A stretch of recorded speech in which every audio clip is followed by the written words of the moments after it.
He is dismissed as a weakness, a healer. His tormentor calls him garbage. Surrounded by shadowy figures who only ever pick on him, a fire of vengeance ignites within him, and he vows to destroy every last one of them. The school day begins like any other. As Hidaka Masamune sits at his desk, his tormentors approach him from behind. They call him trash and demand he go buy them some juice. Hidaka forces a smile and agrees, reflecting on his daily life as an errand boy. He accepts the coins, feeling cursed by his slave-like personality. This is his daily life, where the sky always feels grey and lifeless. A classmate, Kawachi-san, steps in, confronting the bullies. She asks if they are bullying Hidaka again, chiding them for their childish behavior. Siki casually puts his arm around Hidaka, dismissing her concern by claiming they're all just friends. Kawachi-san questions their claim of friendship. She turns to Hidaka, asking if he's truly okay with the situation. He claims not to understand what she's trying to say, avoiding her gaze. Defeated, Kawachi can only watch as he gets up and leaves the classroom. Kawachi muses on the roles people play in bullying, the bullies and the victims. She knows that in reality, most people prefer to believe they are not involved. Unseen by her, Hidaka makes his way to the school's rooftop. Standing on the roof, he feels broken. But he comes to a grim conclusion: he isn't the one who is broken. It's the world itself that's flawed. He offers a final, quiet goodbye to everyone. Then he steps off the edge of the building. As he plummets, he thinks that he didn't necessarily want to die, but he no longer wanted to live. He directs a final thought to his classmates, knowing they wouldn't understand the difference anyway. On that day, Hidaka Masamune died. Or so he thought. Hidaka's eyes flutter open. He is utterly bewildered. He finds himself standing in a magnificent throne room, alive, but with no idea where he is. A regal man on the throne welcomes them as heroes. King Johannes Greybuck introduces himself to the assembled students. To Hidaka's shock, he sees his entire class standing there with him. The king explains that his kingdom has been at war and summoned them as heroes to break the stalemate. He mentions they will possess great statuses and skills. Siki angrily interrupts, demanding to know what he means by statuses. He accuses the king of kidnapping. In a show of power, the king calmly unleashes a small blast of energy at Siki's feet. Siki is stunned by the display. The king explains that this is magic and apologizes for surprising him. The king continues, stating that demonstrating his power is the fastest way to make them believe. The reality of being in another world sinks in for Hidaka. Siki glares, still defiant. Another student, Ikijo, calls out to Siki, trying to calm him. Ikijo points out that they are surrounded by armed guards and should hear the king out. Other students agree, telling Siki to be quiet. Siki reluctantly concedes. The king assures them they have no intention of killing them, as the summoning was no simple task. Siki protests that they are just high school students. The king explains that each of them has been granted an extraordinary power and occupation. A court lady instructs them to say the word status to see for themselves. Siki says the word. A screen appears before him, revealing his status. The court is amazed to discover he is a sage, a top-tier class. The court is overjoyed by the news. Ikijo Yukimura's status is revealed to be hero. His stats are unbelievably high across the board. The incredible power granted to his classmates leaves Hidaka stunned. Hidaka can't help but feel bitter that the people who already had happy lives are now being granted even greater ones. Hoping for something himself, he checks his own status. His status screen appears before him. To his dismay, he is a healer with the title Reincarnated. He wonders if this is his blessing. Hidaka cautiously approaches one of the court ladies. He asks her about the healer class. She explains that healers are a recovery occupation. However, they are also considered the weakest class of all.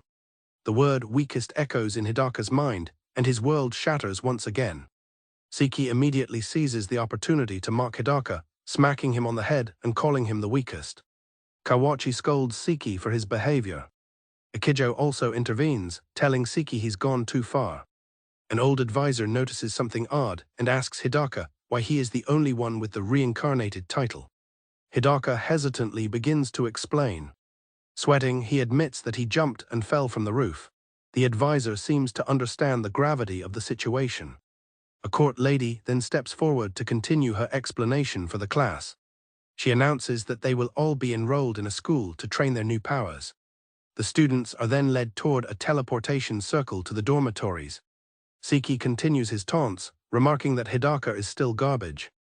Hidaka realizes that he's still stuck in the same daily routine. Even in a different world, nothing has changed for him. The constant cruelty continues. He quietly asks Siki if it's really that much fun to torment him. Siki dismisses him, saying he makes him sick. Hidaka stops walking and declares that he's not going. The court lady reveals that since she discovered he was a healer, she had planned to transport him to a different location than everyone else. She explains that the location is random, part of a security system to ensure they can always receive aid. Hidaka thanks her, misunderstanding the system's purpose. The court lady's friendly demeanor vanishes as she clarifies that the system is for them to receive his aid, not the other way around. She calls the summoning a powerful magical tool designed to save their countrymen. Her voice rises to a furious scream as she laments that they used it to summon great beings, only to end up with a useless healer. She rails against the failure, wondering how they can explain this to their people. Siki chimes in, calling Hidaka trash. The court lady declares that Hidaka has committed the sin of wasting their effort and hope. She demands that he pay for it with his life. As the teleportation circle glows beneath him, Hidaka's heart pounds. The despair twists into rage, and he vows to destroy this country. He wonders why it's always him. He vows to turn it all to ash. He glares at the smirking Siki and vows to destroy every single one of them. He promises to absolutely destroy them all. With a final, furious cry, he screams that he will kill them all.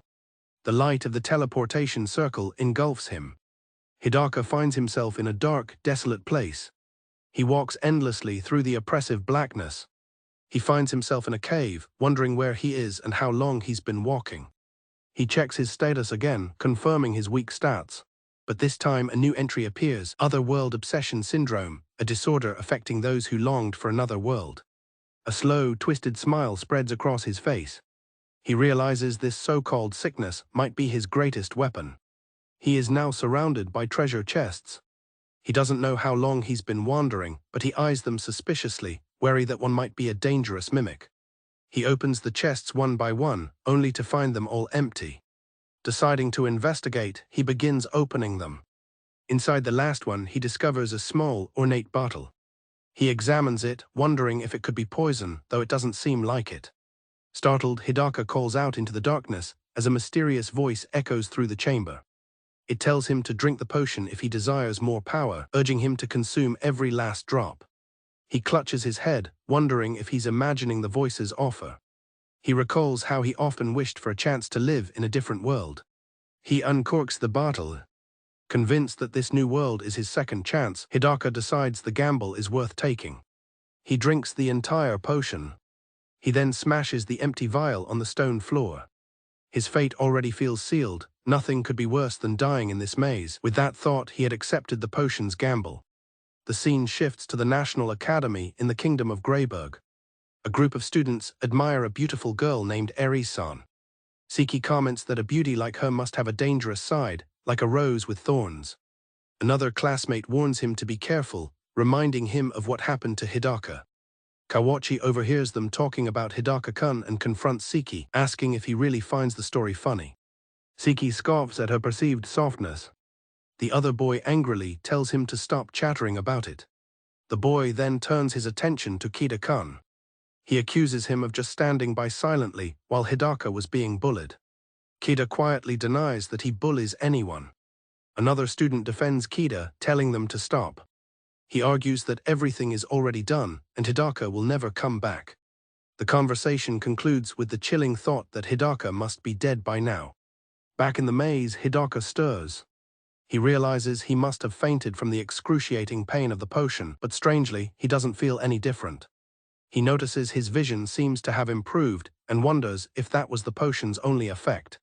He spots one last unopened chest. Not expecting much, he decides to check it. As he opens the lid, the chest reveals a monstrous, gaping maw and lunges at him. The mimic's powerful jaws clamp down on his arm. He stumbles back in agony. He cries out in pain as the monster attacks. Screaming, Hidaka pulls away, but his arm is severed at the wrist. He flees in terror from the pursuing mimic. A strange power activates, and his grievous wound begins to heal itself. He collapses, cursing that the chest had to be a mimic. He despairs, wondering how he's supposed to beat such a monster while still being the weakest class. Just then a notification appears, revealing a new unique skill, Mischievous Reversal. The skill was attained from drinking the God of Revenge's secret medicine. The potion was a secret medicine that granted him this power. He learns that Mischievous Reversal can turn positive effects into negative ones, even turning life into death. A voice explains that his heal magic is now reversed into a destructive technique called Waves of Erosion. This new magic drains the life force of anything it touches. Stunned by this revelation, Hidaka processes his new power. He knows he'll be attacked again if he doesn't go back. While he could run away, the desire for revenge for his severed hand is overwhelming. He steels himself and decides to fight, begging the creature to just die. Hidaka unleashes his new ability, shouting its name, Waves of Erosion. The mimic shrieks as the energy engulfs it. The mimic is obliterated. Hidaka laughs, amazed by the incredible power he just used. He declares his victory. A notification appears, announcing that the goddess Divine Protection has activated, allowing him to choose his spoils. He realizes he gets rewards for winning. He is offered a choice of rewards, including skills and goods. He decides the precious chest is more convenient for now. Another notification appears, informing him that he has destroyed a level 500 mimic and gained enough experience to level up. He is bombarded with level-up notifications. A constant stream of beeping notifications floods his senses as he levels up repeatedly. He realizes that his magic can also level up, with his heal skill reaching max level. His attribute enhancement, cure abnormal status, and other skills are all instantly enhanced to their maximum level. Hidaka examines his new stats, which have skyrocketed to level 150. Despite the impressive numbers, he's unsure of his actual strength by this world's standards. He considers that his former classmates might be even more powerful. Deciding to move on, Hidaka finds himself before a massive door. The door feels ominous to him. He wonders how he can possibly get inside. Then he remembers the new power at his disposal. He unleashes his Waves of Erosion, blasting a hole through the formidable doors. He is amazed that he didn't even have to touch them. Inside, he is surprised to see an ornate staff simply hovering in the center of the room. Feeling like he's in a fantasy game, Hidaka excitedly runs toward the staff. He's eager to finally get some loot after waiting for so long. Suddenly, the entire room begins to shake violently. He hears the sound of cracking stone from above. He is completely bewildered by what is happening. An enormous armored guardian materializes from the debris and swings its massive sword down at him. In disbelief, Hidaka realizes the staff has a guardian. He narrowly dodges the attack, noting that while his physical resistance has increased, a direct hit would be disastrous. He quickly enhances his defense. He notices the guardian's sword is stuck in the floor. Seeing his chance, Hidaka prepares to counter with Waves of Erosion. His attack hits its mark, causing the guardian's armor to corrode and crumble. He wonders if that's all it took to defeat it. Surprised, Hidaka remarks that it was easier than he thought it would be. Just as he lets his guard down, he's struck by an unseen force. The blow sends him reeling back in shock and pain. The guardian, though damaged, is still standing, having kicked him. Hidaka quickly casts heal on himself, thankful for his enhanced defense which saved him from serious trouble. Realizing he became too subjective after leveling up, he resolves to give it his best shot this time. With renewed determination, Hidaka unleashes another, more powerful Waves of Erosion attack on the armored foe. The guardian's armor completely disintegrates under the force of the attack. He confidently declares that it's over. As the last remnants fade away, the battle concludes. A notification reveals that the guardian was also a mimic, and he receives a new skill, the mimic's life. After successfully conquering the level 400 giant armor mimic, he levels up to a strange number, 212. Despite his high level, he notes his magic skills are still only level 5, recalling someone telling him he was the weakest. The hovering staff finally comes into his possession. He learns it's a magic tool called the Wrath of Saints, containing intermediate holy magic. Deciding it might be useful someday, he looks around and spots a ladder leading upwards. An exhausted young man kneels on the ground after a magical mishap. His instructor explains that the magic circle exploded due to instability and reprimands the student, telling him to be more focused. Lecturer Philip Battler explains that the student's explosion magic is powerful but hard to control. He insists that the student must learn to control it without circles or spells to win against the demons. He reminds him that this is his duty as the hero, and the student reluctantly agrees. From a distance, another student watches the exchange with a stern expression. Two other students gossip nearby, one complaining that since their own magical power isn't enough, magic is just a waste. Another scoffs at the hero, calling it ridiculous that he gets exhausted so easily yet still calls himself a hero. He resigns himself to their situation, stating that being supposed to be a hero and deserving the title are different and that their own titles are just decorations. He adds that it's something they can't change no matter how much they want to. The observing student looks on with frustration. The scene then shifts to Hidaka Masamune, who takes a long drink from a bottle. Hidaka reflects that it's his first time drinking alcohol and the taste isn't bad. He's relieved to have found a pantry, so he won't have to worry about food. Spotting a large door, he decides to enter. Inside, a voice welcomes him, congratulating him on making it this far. A man in ornate armor welcomes the adventurer. Hidaka finds himself in a grand throne room, where a regal figure sits upon a distant throne. He is stunned by the sight. Hidaka wonders about this unfamiliar place, which is unlike any he has seen before. The figure on the throne asks his familiar, Zuri, how many years have passed since the last adventurer appeared. Zuri informs its master that it has been 150 years. The master reflects on the long time he has been waiting. The man on the throne announces they will have a party today. He rises, introducing himself as Cheyenne, the king of snakes, and tells the adventurer to begin. Cheyenne declares the start of their deadly battle. In an instant, Hidaka is stabbed through the stomach. He reels in shock and confusion as to how it happened. Cheyenne withdraws his weapon, remarking that he now remembers the feeling of battle. He laughs, savoring the feeling. He remarks that he's been waiting 150 years only to face such a disappointing adventurer, while Hidaka struggles to breathe. Cheyenne laments how low the quality of adventurers has fallen. He asks if Hidaka is a priest. His familiar Zuri explains that if he were a priest, it would make sense that he couldn't see Cheyenne's movements. Zuri corrects him, stating that Hidaka is a healer, which surprises Cheyenne. Zuri adds that the healer is also weird, and that his skill is unusual. Suddenly, Hidaka unleashes a powerful blast of holy light. The beam strikes Zuri directly. Cheyenne cries out his familiar's name as it is destroyed in a flash. A system notification announces the activation of Goddess's divine protection, prompting Hidaka to choose a spoil. Enraged, Cheyenne shouts at Hidaka for what he did to Zuri. In response, Hidaka unleashes a new attack, Waves of Erosion. The attack rushes towards the shocked king. The dark energy engulfs Cheyenne. Hidaka wonders if the attack hit him. Cheyenne emerges, cursing him. He demands to know what kind of magic it was. He cries out in anguish as he realizes his precious sword has been destroyed. Hidaka calmly tells Cheyenne not to overreact about a mere sword. Enraged that Hidaka killed Zuri, broke his sword and now dares to laugh, Cheyenne attacks. He vows that Hidaka won't get out of there. He attacks with blinding speed, but Hidaka instantly heals the new wound, leaving Cheyenne stunned that he's too fast to see. Cheyenne deduces that the magic that killed Zuri must have come from Hidaka's staff. But he notes that the weapon has no marks of supporting items on it. He demands to know who Hidaka really is. Hidaka simply replies that the eyeball already said it, he is a healer. Still hiding his true power, Hidaka is slashed again. Unconvinced, Cheyenne declares he will keep slashing him until he tells the truth, but Hidaka insists he is a healer. Cheyenne calls him a liar. He shouts that Zuri said he was weird.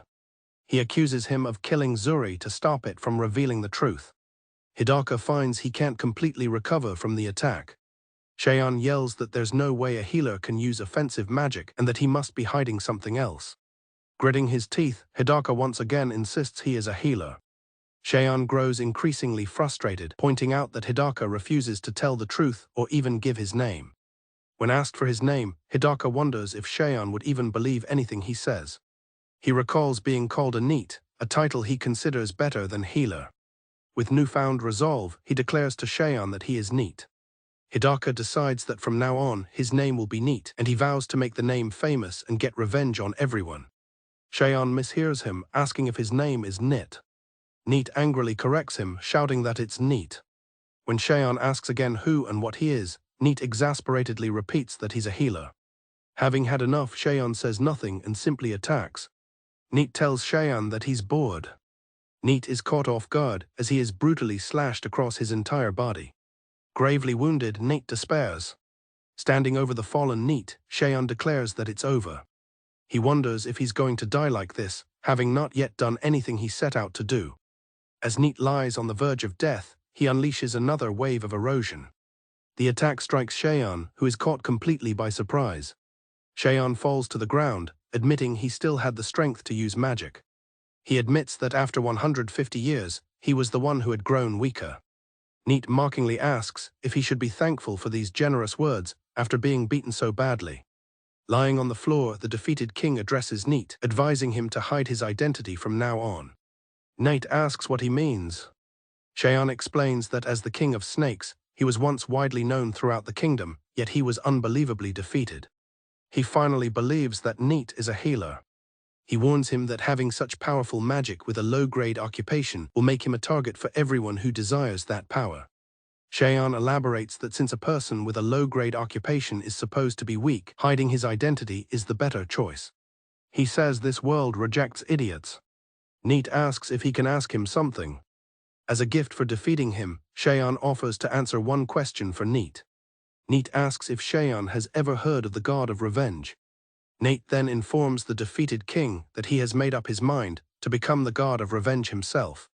Hearing this, Cheyenne seems to have an epiphany. Cheyenne bursts out laughing to Neat's confusion. He remarks that it has been a long time since he heard that nostalgic name. When Neat asks if he knows something, Cheyenne explains that he only knows it as a code name for a cursed adventurer from long ago. He advises Neat to travel to other lands to understand its meaning, suspecting he knows more than he's letting on. Cheyenne then asks Neat for his real name. Neat reveals it to be Hidaka Masamune. Cheyenne recognizes the name, connecting it to that person. The goddess's divine protection activates again, offering a spoil as Neat asks the geezer why his attitude has changed so much. A sword materializes from Cheyenne's body, and Neat recognizes it as that man's sword. A notification confirms he has received the serpent's sword Kill Jill's. He wonders if a healer like him can even use it, but tells the fading Cheyenne that he will take it. From Mad Eye Zuri, he gained the Magic Eye of the Truth skill. From the King of Serpents Cheyenne, he gained the unique skill Flash, which he realizes was the source of Cheyenne's incredible speed. He wonders why Cheyenne's body has not disappeared. Deciding to figure it out later, Hidaka focuses on getting out of this place. He is determined to go back, no matter how long it takes. His new status screen reflects his immense power, ready for the revenge he seeks to kill all of them. Neat reflects on his repetitive cycle of getting drunk and using magic to sober up. He continues up a seemingly endless staircase, wondering where it leads. His climb is interrupted when he hears a voice calling out a warning to someone named Jeek. Suddenly, Neat finds himself standing on a path in the middle of a dense forest. He is completely bewildered by the abrupt change of scenery. He questions his sudden relocation, certain he was on the stairs just a moment ago. He quickly deduces he was teleported. It is a familiar sensation, though he has no idea what caused it. Before Neat can process his situation, another young man celebrates his newfound freedom. This person, Ulford, exclaims that his adventure in another world can finally begin. He then turns and thanks Neat, mistakenly calling him Jeek. Neat's attention is drawn to a group of 3 adventurers nearby, where Ulford is chastising a blonde woman named Eliza for her lack of vigilance. Neat observes them, realizing they are human. Ulford dismisses the argument, concerned that Neat may have overheard their conversation. The hooded man, Jeek, steps forward with a menacing aura, stating they must eliminate Neat immediately. Panicked, Neat realizes they are some kind of pursuers. He pleads with them to put their weapons away and talk. Despite Neat's desperate pleas to wait, Jeek lunges forward. Neat curses in frustration as his words are ignored. Jeek is stunned to see Neat has moved. In an instant, Neat is behind the group, holding his staff to Eliza's throat. Jeek demands to know when he moved, as Neat warns him to stay back. Jeek seethes with anger at being outmaneuvered. Neat calmly demands he lower his weapon first. Held hostage, Eliza concedes defeat to Jeek. She admits that Neat's movement was so fast and stealthy that she couldn't see or sense it at all. Jeek reluctantly gives up and lowers his sword. Neat remains suspicious, wondering if their sudden surrender is a trap. Jeek promises he won't fight anymore, and Neat agrees to the truce. After releasing Eliza, Neat tries to part ways. The group thanks him as he bids them goodbye. However, Jeek stops him before he can leave. Annoyed, Neat turns back, questioning what more they could want after just trying to kill him. Jeek introduces himself, but Neat shows no interest. Eliza explains that they need his help with something. Jeek then invites him to join them. Eliza is shocked by the sudden request. Neat immediately dismisses it as too much trouble. Waving them off, Neat tells them to find someone else.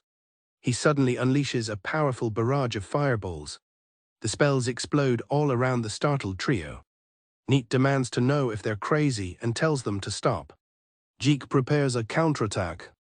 Claiming to be perfectly calm, Jeek prepares a massive fire spell in retaliation. Jeek warns that if Neat would rather fight, their conversation is over. Internally, Neat thinks his opponent is crazy. When Jeek demands to know his occupation, Neat scoffs at the idea of revealing it. He considers it common sense to keep such things secret here. Without needing an answer, Neat activates his Eye of Truth skill to analyze his opponent. He discovers Jeek is a level 48 high-level knight with a title, a unique skill, and a host of powerful equipment and techniques. Seeing such impressive stats, Neat admits to himself that he's jealous. Jeek is annoyed that Neat can use magic so effortlessly. He accuses him of feigning weakness. Enraged, he shouts for Neat not to mock him and unleashes his powerful magic attack. Neat recalls how he had previously experimented with his mischievous reversal magic. By applying it to other skills, he created a new technique, Soul Break, which could disrupt an opponent's skill. However, because its range and effects were unknown, he had decided to hold off on using it until a real battle presented itself. Seeing how powerful Jeek is, Neat decides this is the perfect chance to test his new ability. A confused Jeek asks what he means. Neat extends his hand and activates Soul Break. The spell strikes true, shattering Jeek's swirling magic circle, throwing him back. He stares in disbelief, wondering if Neat is some kind of monster. Neat tells Jeek that he started this fight and should be prepared for the consequences. Suddenly, Eliza grabs his arm, pleading for him to forgive Jeek. She explains that Jeek is a precious friend to them. She acknowledges his actions were terrible but begs for mercy, promising she will do anything to make things right. As another man walks off laughing, Jeek recovers. He comments with a wry smile that their desperate pleading is making him look like the bad guy. Jeek vows that he won't become like Siki. As Neat begins to walk away, Jeek calls out to him, asking him to join their group. He explains that he had a feeling from the beginning that Neat was no ordinary person, and they are currently searching for strong allies. Jeek elaborates that their party of 4 is part of a larger organization. He believes that with Nate's strength, joining won't be an issue. Nate asks what he would get for joining. Jeek offers anything he wishes, but Neat replies that there is nothing he wants. Neat adds that even if there was something he wanted, they wouldn't be able to grant his wish. Eliza tries to intervene, telling Jeek to stop pressing the matter as they don't have much time left. Jeek relents slightly, asking Neat to at least accept a communication ring. He explains that it allows them to talk even when far apart, as long as mana flows into it. He doesn't need an answer now. He urges Neat to think about the offer. Jeek reveals that their organization, Dragon's Heart, aims to ensure world peace by cleansing corruption. He explains that a nearby duke's territory was recently attacked, leaving no survivors. Nate realizes they must have mistaken him for someone else. He says he understands and will accept the ring for now. The group is amazed when Nate uses dimensional storage. After asking about their plans, Jeek tells him they are heading to Greybook. They heard that a month ago a group of heroes was summoned there, and they are on their way to investigate, which stuns Neat. Still shocked by the time that has passed, Neat is asked about his own plans. He simply states he's heading to town. Eliza mentions that the town of Razuhausen is about a 3-day walk from here. Jeek then asks for his name. Nate internally decides not to reveal his real destination or his old name. He introduces himself not as Neat, but as Nito. He looks out at the vast, unbelievable world before him. As Nito walks alone, he finds the journey disappointingly uneventful. Just as he thinks this, rustling from the bushes alerts him to a new presence. A pack of wolves emerges from the forest, surrounding him. Instead of fear, Nito feels a rush of excitement. He thinks to himself that this is much more like the different world he imagined. This encounter is the perfect chance to clear his gloomy mood and find some excitement. His first step, he decides, is to check their status. Nito is immediately disappointed to learn the hunting wolves are only level 8. He finds their level pathetically low after his encounter with Jeek, but decides to clean them up regardless. He confidently tells the pack to lie down. Before Nito can even act, the entire pack of wolves is instantly and violently dispatched by an unseen attacker. A nearby voice remarks that the situation was dangerous. A female knight with short blonde hair appears, smiling as she asks Nito if he's hurt. Flustered, Nito can only think to himself that her intervention was completely unnecessary. The knight Sierra Ecarlat thanks Nito for saving her, admitting she thought she was a goner. She observes that he does not seem too happy about it, causing him to flinch under her intense gaze. Their interaction is interrupted as a man from an approaching carriage calls out to Sierra. He introduces himself with a warm smile as William Vector, a merchant. William then gestures toward his escort Keith. Sierra introduces herself as Sierra Ecarlat. Nito gives his name in return. She remarks that his name is quite peculiar, making Nito wonder if she is wary of him. William explains that he offered Sierra a ride to Rajosan in exchange for her protection on the journey. Nito apologizes for the trouble, but William reassures him that one can never have enough guards. William praises Sierra for immediately jumping into action upon sensing a presence. Sierra boasts to Nito that he got to see one of the famous White King's knights in action, causing the flustered boy to blush. Curious, Nito asks what the White King's knights are. William explains that in the royal capital of Rajosan, a king has ruled for generations. The White King's knights are an elite unit serving directly under the current king, Arnold Rajosan. He adds that since they rarely make public appearances, much about them remains uncertain. William claims it is a miracle to meet a White King's knight here. Internally, Nito reflects that meeting a beautiful girl like Sierra feels like encountering the heroine of this new world. Sierra dismisses the praise, pointing out that William himself is also quite famous. Sierra explains that William Vector is a great merchant known across many countries for dealing in rare and valuable items. William asks Nito what he was doing out in the wilderness. Nito replies that he was on a little adventure. William correctly guesses that Nito was heading to the guild. Nito thinks to himself that just as he suspected, guilds exist in this world. Hearing his destination, Sierra cheerfully offers to guide him there once they arrive. She then casually asks about his class. The question catches Nito completely by surprise. Remembering a past warning to hide his identity, Nito struggles to answer. He considers lying but doubts he would be believed. Finally, he admits that he is a healer, which surprises William. Nito confirms he plans on joining a party if he can find one. Declaring it must be fate, Sierra offers to help him ask around at the guild. William cautions that being a healer is a difficult class for an adventurer, but is sure he will find a party. Sierra encourages Nito, telling him he can be an inspiration to everyone. Taken aback by her optimism, Nito agrees to do his best. Sierra suggests that Nito should try learning swordsmanship. He is shocked, asking if a healer can even use a sword. Sierra confirms that he can, since he cannot use offensive magic. She clarifies that anyone can use weapons like swords, bows, or axes.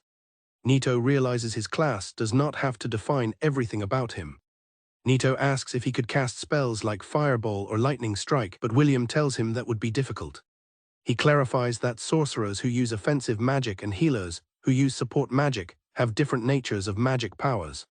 Nito then brings up a spell he has learned called Attribute Enhancement, but Sierra tells him that it and magic attributes are two different things. Sierra explains that Attribute Enhancement is support magic that can only be applied to weapons. The explanation about the fundamental differences between magic and enhancement attributes leaves Nito completely confused. She notes that it is rare for a healer to have such a spell, giving him even more reason to learn swordsmanship. With a determined smile, she offers to teach him herself. Their carriage pulls into the quiet Tanya village. As Sierra and Nito disembark, William proposes they rest in the village for a while. The suggestion seems to catch Sierra and her companions by surprise. A crowd has formed further down the street, and the group wonders what is happening. Sierra asks a villager if something has happened. An elderly man confronts them, asking for their identities. The street is in disarray from the recent attack. The elder explains that they had planned to stop travelers on their way to Rajosan, but they are currently unable to host anyone. William grimly informs his companions that thieves attacked and abducted all the women from the village. The village men are gathered, armed and ready to fight to rescue their loved ones. Sierra explains that thieves and bandits operate differently. She elaborates that these thieves likely have connections to slave traders. With this in mind, the villagers agree they must save the women as soon as possible, but seem unsure how. William volunteers his party for the rescue mission. The village chief protests, saying they are guests, but William reassures him. William tells Sierra that Keith can go with her to help. Sierra asks the gathered villagers for any information on the thieves' whereabouts. A young man raises his hand, stating that he knows the way. A young boy named Jack steps forward. He recounts that when the attack happened, all the adults were gone, so he followed the thieves. After climbing a mountain, he found their camp and saw his mother and the other villagers imprisoned. The village chief explains that Jack's mother is his only family, and she was taken from him today. Jack volunteers to guide Sierra to the thieves' location. He cries out that he wants to save his mother and everyone else. Following his directions, they arrive at the camp. Sierra tells Jack to leave the rest to them and wait back in the village. The boy agrees and heads back through the woods. Watching from the bushes, Nito feels nervous, thinking the situation resembles a game event. Sierra explains that she and Keith will handle the perimeter guards and will signal when they are done. She then tells Nito to stand by, leaving him momentarily surprised. She tells Nito to focus on a support role, since healers are not good at attacking. Nito accepts this, thinking that he should lay low for now, as Sierra is already wary of him despite his higher level. Sierra readies herself, intending to show them the power of the White King's Knights. A villager expresses his hope that the rescue party is safe. William reassures him, saying they should believe in the group, especially since Keith is with them. He reflects that even though she is young, her abilities are unquestionable. William's faith is well placed, as Sierra proves she is indeed one of the White King's Knights. With the thieves defeated, the group stands over their fallen bodies. Nito compliments Sierra on her amazing display of power, but she humbly says it was no big deal. One of the rescued women tells the others to follow quietly as they head back to the village. Sierra remarks that it's a good thing most of the thieves weren't present. Nito, looking around, feels a sense of unease, thinking the rescue was a bit too easy. Sierra decides they should go, but reminds Nito to remain vigilant. Suddenly, their path is blocked by the leader of the thieves. The villagers and their rescuers are surrounded. Sierra grits her teeth, realizing she was right to be suspicious. The leader laughs, questioning who would let their valuable goods get away so easily. Nito realizes with a start that the entire situation was a trap. Sierra recognizes the man standing before them. Oliver seems pleased to be recognized. She identifies him as Oliver Joe, a former royal capital knight. He was the captain of the Band of Ashes, one of the punitive forces. She recounts how 2 years prior, he suddenly slaughtered all of his men, set the city on fire and disappeared. Oliver mockingly thanks her for the introduction and confirms he is now a thief. Sierra can't understand why someone with his abilities would become a common thief. Oliver questions the point of pledging allegiance, saying he doesn't like being used. Sierra refutes this, insisting that the current king is a generous person. Oliver coldly asks if an order from the king is truly absolute. He remarks that the people he has killed had the same empty, weak-willed eyes as hers. Oliver grins menacingly, remarking that she would fetch a good price. He orders his men to kill all the male villagers. Sierra immediately springs into a defensive stance, yelling for Nito to get everyone away from the fight. With fierce determination, Sierra prepares to cast a spell. She unleashes a powerful spell, shouting its name, Ice Wind Storm. The spell creates a massive vortex of ice and wind, catching the thieves off guard. Oliver sarcastically applauds, impressed by the power of a White King's Knight. Sierra confirms that he knew her identity. He explains that anyone would recognize the armor, even if she looks too young. While everyone is distracted, one of the rescued men lunges at Nito. The attacker is shocked as his weapon is repelled. Keith casts a protective spell called Blanche. The spell creates a powerful barrier, sending the man flying. The rescued villager thanks Keith, who then reminds Sierra to keep her focus on the battle. Nito is amazed that Keith, an offensive class, can use defensive magic. Oliver laments how weak his men are as they are easily dispatched. He complains that he is suffering from having such weak underlings. Sierra takes down what she believes is the last opponent. Suddenly, a cry for help comes from the nearby trees. Startled, Sierra turns towards the sound. A woman among the rescued villagers frantically calls out for her son, Jack. Oliver appears, holding the terrified boy hostage. Sierra is stunned, wondering why Jack is there. Oliver smirks, finding her surprise funny and blaming her for leaving the boy alone. Oliver lectures her, saying she should have taken the boy back to the village. Furious, Sierra questions if he's truly a knight and demands he release Jack. The boy cries out for help from his mother and Sierra. Oliver violently grabs the boy, screaming at him to be quiet. Nito comments on how noisy children can be. Sierra feels overwhelmed, as if her ears are being pierced by the child's cries. Losing his patience, Oliver pulls out a knife, threatening to kill the boy. Sierra realizes with horror that she won't make it in time to save Jack. Jack's mother screams his name in terror. In the split second before Oliver can act, Nito appears behind him, pressing a knife to his neck. Nito swiftly plunges the knife into Oliver's neck. Oliver is completely stunned, the knife embedded in his throat. He chokes on his own blood, unable to comprehend the attack. Oliver collapses as the life drains from his body. Sierra looks on in complete shock. Nito stands over the body of his fallen foe. Jack, now safe, looks up at Nito and asks when he got there. Nito glances nervously at the stunned crowd. The villagers and Sierra are all staring at him with dropped jaws. Feeling awkward, Nito suggests they should probably head back to the village. Keith calmly agrees with Nito's suggestion. However, Sierra menacingly grabs Nito, demanding he explain himself. She questions how he moved instantly and how he got Oliver's knife, reminding him he's supposed to be a healer. As Nito tries to dodge, she shouts that he must be hiding something. Sierra menacingly demands to see his status, while Nito pleads for a break. Trying to calm her down, Nito suggests they should go back to the village first. Sierra glares, not letting the matter drop. She warns him that he will have to explain everything when they get back. To deflect, Nito turns to Keith and praises his incredible magic. Keith smirks, retorting that his magic is nothing compared to Nito's abilities. Nito watches Jack reunite with his mother, contemplating whether he should have kept his strength hidden. He knows he was advised against revealing his power, but he felt he had no choice. He clenches his fist, hoping he made the right call for the best. The group finally returns to the village. The men of the village wait anxiously for their return. The rescued women and children are greeted with cheers and tears of joy. Families are tearfully reunited after the harrowing ordeal. Nito notices one of the rescued girls standing apart from the others. She stands silently with her hood up. He walks over and asks if she's all right not going to her family. The girl ignores him completely. Nito scratches his head, unsure of what to do. A villager explains to Sierra that the girl is not from their village.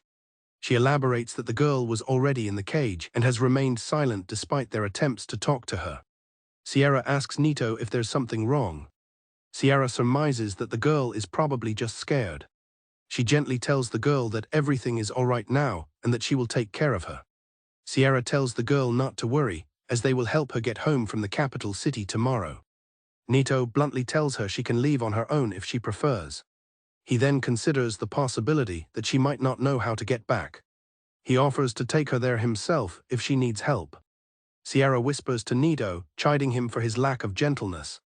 The hooded girl gently pulls on Nito's cloak. Sierra is surprised by this. Nito turns to see what the girl wants. Sierra looks on, flustered by the situation. Seeing the girl's preference, Sierra decides to leave her in Nito's care. The girl speaks, telling Nito that she doesn't like Sierra. Nito is stunned, exclaiming that she can speak. He asks why she was silent the entire time. The girl mumbles that her dislike was directed at Sierra, not him. She pulls down her hood and introduces herself as Totrika. Nito is left stunned and blushing by her sudden reveal. Totrika snaps him out of his daze, asking if he was listening. Nito confirms her name is Totrika and Sierra suggests calling her Toa for short. Naito begins to introduce himself. Totrika stares at him intently. Feeling he shouldn't lie to her, he gives his real name, Masamune. Masamune frantically asks her to call him Nito in front of everyone else, and she agrees. He asks her how she got caught, but she doesn't know. She explains that when she came to, she was already in the forest being taken away. When asked about her home, she admits she doesn't know where it is, so Nito decides they will just have to find it. Later that night, Keith reports back to William. William comments on Sierra's impressive swordsmanship, befitting a White King's knight. Keith agrees, admitting he felt her magnificent murderous intent and would be no match for her. William adds that the real problem is the one known as the healer. William reflects that Nito faces a difficult path as an adventurer with his class. Keith counters, saying that won't be a problem for him. He states with conviction that Nito is one hell of a monster. William is surprised to hear such a strong statement from Keith. Looking over the celebrating village, William finds this new development very interesting. While Keith smiles, Sierra continues to glare suspiciously at Nito. With Toa asleep on his shoulder, Nito feels the weight of Sierra's stare. The villagers of Tanya see them off as they resume their journey to Rajosan. Nito is taken aback as Sierra presses him for an explanation about the fight with Oliver. She firmly states that she will not stop until he provides a clear answer. Sierra's suspicion grows, making her question the truth of his claimed class. Nito displays his status, which clearly identifies him as a level 3 healer with the unique skill Godspeed. He assures them he isn't lying, and Keith confirms the information appears to be true. Nito explains how he used his skill to steal the knife, which makes Sierra realize she should have been told sooner. Sierra bows her head and apologizes for her suspicion, which Nito accepts. Internally, Nito is glad his mimic's life skill worked as intended. Keith announces their arrival, pointing out the capital city of Rajosan. Nito is visibly impressed and excited to see the royal capital for the first time. The group marvels at the busy streets of the capital city. Keith informs the group that their paths diverge here. He must go to the castle to make a delivery, but wishes them well for the future.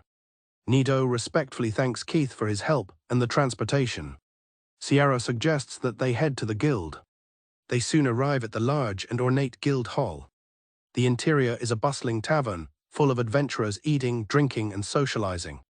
Nito expresses his surprise that the guild also functions as a tavern. Sierra directs Nito towards the registration counter. The guild staff explains that they will check his status and asks him to place his hand on the orb. Nito knows he cannot afford to stand out and activates his skill. He places his hand on the device, hoping his deception works. The registration is successful, confirming his class as healer, and Nito is relieved his skill was effective. With the registration complete, Sierra asks Nito about his next course of action. Nito turns to Toa, asking if she wants to visit the town hall. He suggests it might help them find information about her home. Toa quietly declines, saying she would prefer to go later. Nito is puzzled by her lack of enthusiasm to find her way home. Nito asks Sierra if she also intends to register as an adventurer, which she confirms. Suddenly, a voice calls out to Nito from behind. A large adventurer puts his arm around Nito, expressing his envy. The man suggests that Nito should share his companions with him and his grinning friends.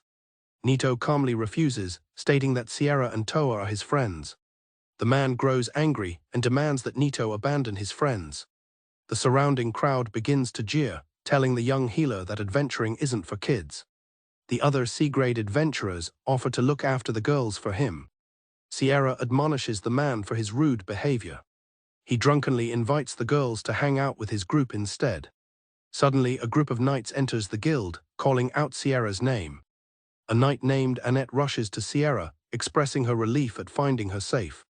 Nito is dazed but recognizes Annette, who greets him in return. Annette looks at Nito and Toa, asking who they are and if her group has interrupted. Sierra explains she met Nito and Toa by chance and brought them to the guild as promised. The rude man thanks them for looking after Sierra, and the group understands the situation. Annette then suggests it's time for them to head back to the castle. The adventurer grits his teeth, angered by being dismissed. He grabs one of the knights, telling her to stop ignoring him. Annette immediately intervenes, restraining the man and questioning his audacity.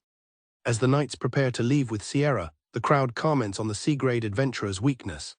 The knights decide it is time for them to part ways with Nito and Toa. Annette checks with Toa again about visiting the town hall, but Toa declines. Sierra offers Nito assistance, telling him to visit the Ecarlat residence if he needs help. Sierra leaves Toa in Nito's care, and he promises to look after her. Left to their own devices, Nito ponders his next move. He quickly remembers a crucial problem: he is completely broke. A woman suddenly calls out to them. She points out that their clothing looks very unusual. Inside her shop, the woman expresses disbelief that they traveled without money, saying it's a miracle they survived. She notices their dirty clothes and offers to trade them for a new set for both Nito and Toa. The shopkeeper explains that with some work, the high-quality fabric of their clothes can be repurposed. Nito accepts her generous offer, reflecting on his old uniform. As he changes, she asks what his class is, guessing warrior or hunter. She is taken aback when he tells her he is a healer, calling it a tough profession. The shopkeeper presents Nito with a new robe and a pouch specifically for herbs. Confused, Nito asks why a healer would need herbs. She explains that healers have weak magic and must rely on various healing items to be effective. The shopkeeper turns her attention to Toa, asking about her class. Nito realizes that he has yet to see Toa's status screen. Toa declares she is a paladin, much to the shopkeeper's surprise. Her status screen shows she is Totrika Rosu Urzola, a level 39 demon paladin. The shopkeeper confirms what she sees is true. She explains to a confused Nito that a paladin is also called a magic knight. She explains that it's a powerful class with the ability to use both magic and swords. The shopkeeper then processes the fact that Toa is a demon. Nito remembers hearing about the demon race from the king he fought alongside. He sheepishly asks what the demon race is, and the shopkeeper sighs at his ignorance. She clarifies that demons are rumored to live in the Great Forest and possess immense magical power. She then asks about the nature of their relationship. She remarks on their odd pairing, and Nito laughs nervously. Nito and Toa emerge in their new outfits, and he tells her she looks good. The shopkeeper also provides a broadsword for Toa as part of the trade. She tells them not to worry about the cost, as their old clothes were far more valuable. She hands Nito a small pouch of money as an extra gesture of goodwill. She then leans in to give the clueless young man a piece of advice. She warns him that demons like Toa are often targeted by kidnappers due to their high magic power. She tells him firmly that it is his duty to ensure her safety. Nito muses on how being too capable can lead to fear and hatred, and that discrimination is a universal problem. He looks at Toa and promises to protect her. The shopkeeper smiles, pleased with his response. As they leave, she introduces herself as Sharon and welcomes them back to her shop in the future. Nito and Toa find a place to rest in the city's main square. He contemplates his unexpected situation, now traveling with a member of a non-human race. He considers her power, noting her level far surpasses that of the adventurers at the guild. He recalls her skill, Demon's Eye of Truth, and realizes it has been on his mind. He asks Toa a direct question about her ability to see his status. She calmly confirms that she can see it and asks why he is asking. Nito lets out a sigh, having confirmed what he thought. He then asks her what she thinks of his status. Toa says that aside from noticing his status was abnormal, she had no other thoughts on it. Nito is disturbed to learn that his status appears abnormal, even through the eyes of a demon. He then questions why someone as powerful as her was captured by thieves. Embarrassed, Toa confesses that she was simply too scared to fight back. Curious, Nito asks Toa about her whereabouts before she was found in the forest. Her reply that she was in a castle leaves him completely shocked. Nito's thoughts spin as he tries to comprehend her background, questioning if she might be royalty. Toa gives a vague answer, saying she wasn't doing much of anything. She describes her daily routine of training in the morning and waiting for her family at night. She would pass the time by playing in the treasure room or talking to pixies. Nito understands that she was confined within the castle walls her entire life. He realizes Toa was simply terrified of the world and people beyond the castle walls. Looking out over the vast city, Nito sees a parallel between them. They are both experiencing this world for the first time. Masamune lands a final blow on one of the wolf-like monsters. Standing amidst the fallen creatures, he tells Toa that this should be enough to pay for their lodging. Masamune pulls a tooth from a fallen goblin. He notes that the monsters have left behind corpses, unlike the mamano he expected to vanish.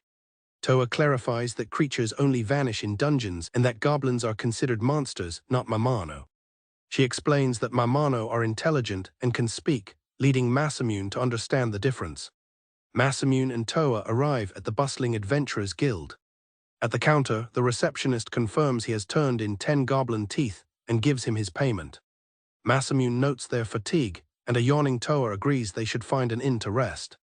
While searching for lodging, they are informed of a nearby inn with a vacancy. A man with long blonde hair steps forward, asking to know Toa's name. Masamune steps between them, informing the man that Toa is with him.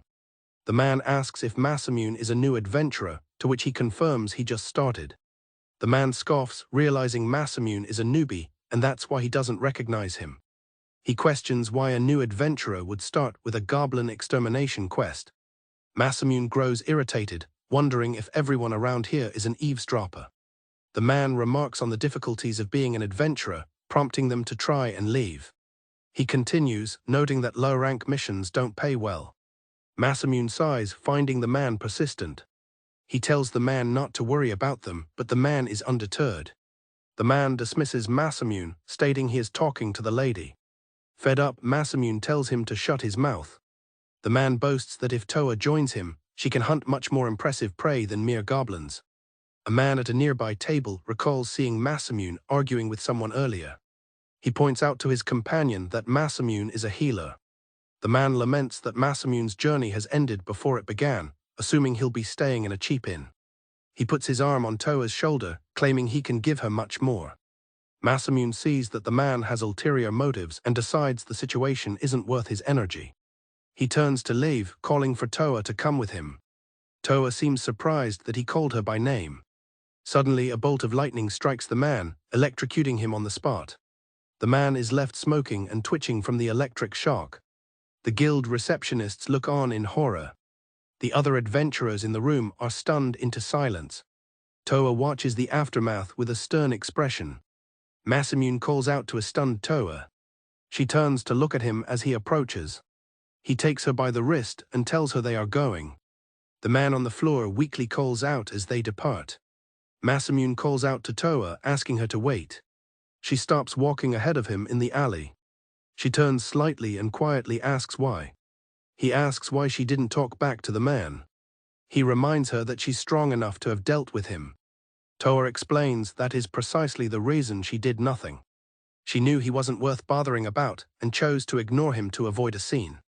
Masamune clenches his fist, still bothered by her decision to avoid conflict. Toa passionately tells him that he shouldn't have to think about such things. Masamune is taken aback by her outburst. She asks if he wasn't vexed after the man made fun of him. He admits that it was, in fact, vexing for him. He thinks to himself that while he was certainly angry, being too straightforward is not always a good thing. He realizes Toa cried for his sake, even though they barely know each other. He apologizes to her, stating that revenge isn't everything, a thought that had briefly tempted him. He thanks her for being angry on his behalf. He tells her he will try to settle things next time without making a scene, acknowledging that healers aren't meant to be strong. Toa smiles and declares that she will get angry for Masamune's sake, making him question if she understood him at all. He reflects on his connections in this world and the life that awaits him after his revenge. He realizes he needs to change his way of thinking for his own sake and for Toa's. Looking at Toa, he understands that this is the first time he has felt saved by someone. They both agree that the Wallstein mate is delicious. Masamune assumes Toa must have eaten it often at the castle, but she corrects him, saying she never has.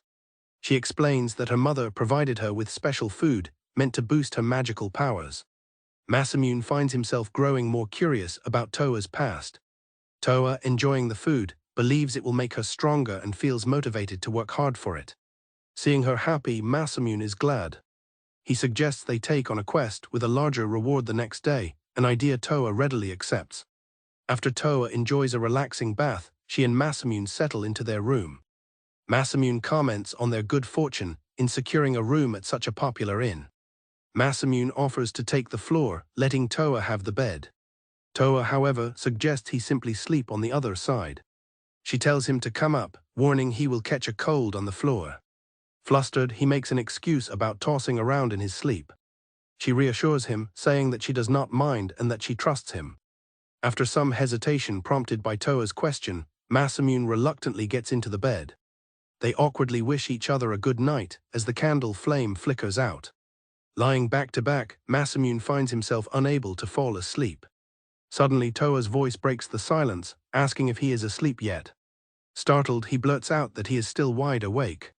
Toa then confides in Masamune, revealing that she was always alone in the castle. Her parents were only home at night, and her sister never came home at all. With only pixies to talk to, she felt lonely every single day. She tells him that she no longer feels lonely. She explains it is because now she has him. Touched by her words, they wish each other a good night and finally drift off to sleep. The next day, a loud knock on the door wakes Masamune. It is Sierra, who greets him with a cheerful good morning. A still groggy Masamune asks why she has come so early. Sierra corrects him, pointing out that it is already almost noon. Sierra explains that she came to teach Masamune swordsmanship as promised. As he lets her in, Toa emerges from the other room, yawning and dressed only in her sleepwear. Masamune frantically asks Toa about her state of dress. Sierra stares in disbelief at the scene before her. A loud commotion erupts from the inn room. A misunderstanding unfolds between the three. Later, gathered around a table for a meal, apologies are made for the earlier incident. Sierra apologizes for jumping to conclusions. Toa also expresses her regret for her part in the altercation. Masamune reassures Toa that it is okay, as he was not hurt. Sierra then mentions that she overheard Toa call Nito by the name Masamune. Sierra correctly deduces that Nito is an alias. Masamune confirms it and asks her to continue using the alias in public, which she agrees to. Toa feels bad about her slip-up. Sierra then asks if Masamune is his Jikoku name. Sierra explains that Jikoku is a country across the sea from the Vanom continent where people use names similar to his. Masamune makes a mental note to look into Jikoku. Changing the subject, she asks about their plans for the day and offers to teach him swordsmanship. Masamune explains that he needs money and intends to take a quest from the guild. Upon hearing this, Sierra eagerly asks if she can join them. She argues that with her along, they could take on higher reward quests and that she could be of help. Masamune agrees to her proposal, and with their plans set, they decide to head out. Sierra explains that adventurers are graded based on their achievements, with the lowest grade being F and the highest SSS. She tells Masamune and Toa that while they can only take grade E requests, her A-grade status allows the group to accept grade D or higher quests. Masamune is surprised to learn Sierra is also an adventurer, having thought she was only a knight. She explains that she used to take guild requests before her service to the country. She further explains that knights in this country are required to register as adventurers. Masamune questions if it is alright for her to be at the guild 2 days in a row, believing the White King's knights should avoid public appearances. Sierra reassures him that it will be fine, as not many people know their true identities. She adds that she is there as an adventurer, not a knight, which seems to satisfy Masamune. The group stands before the quest board, with Sierra asking what kind of request they should take. Masamune realizes he cannot read the words on the requests, remembering the receptionist had prepared their last one.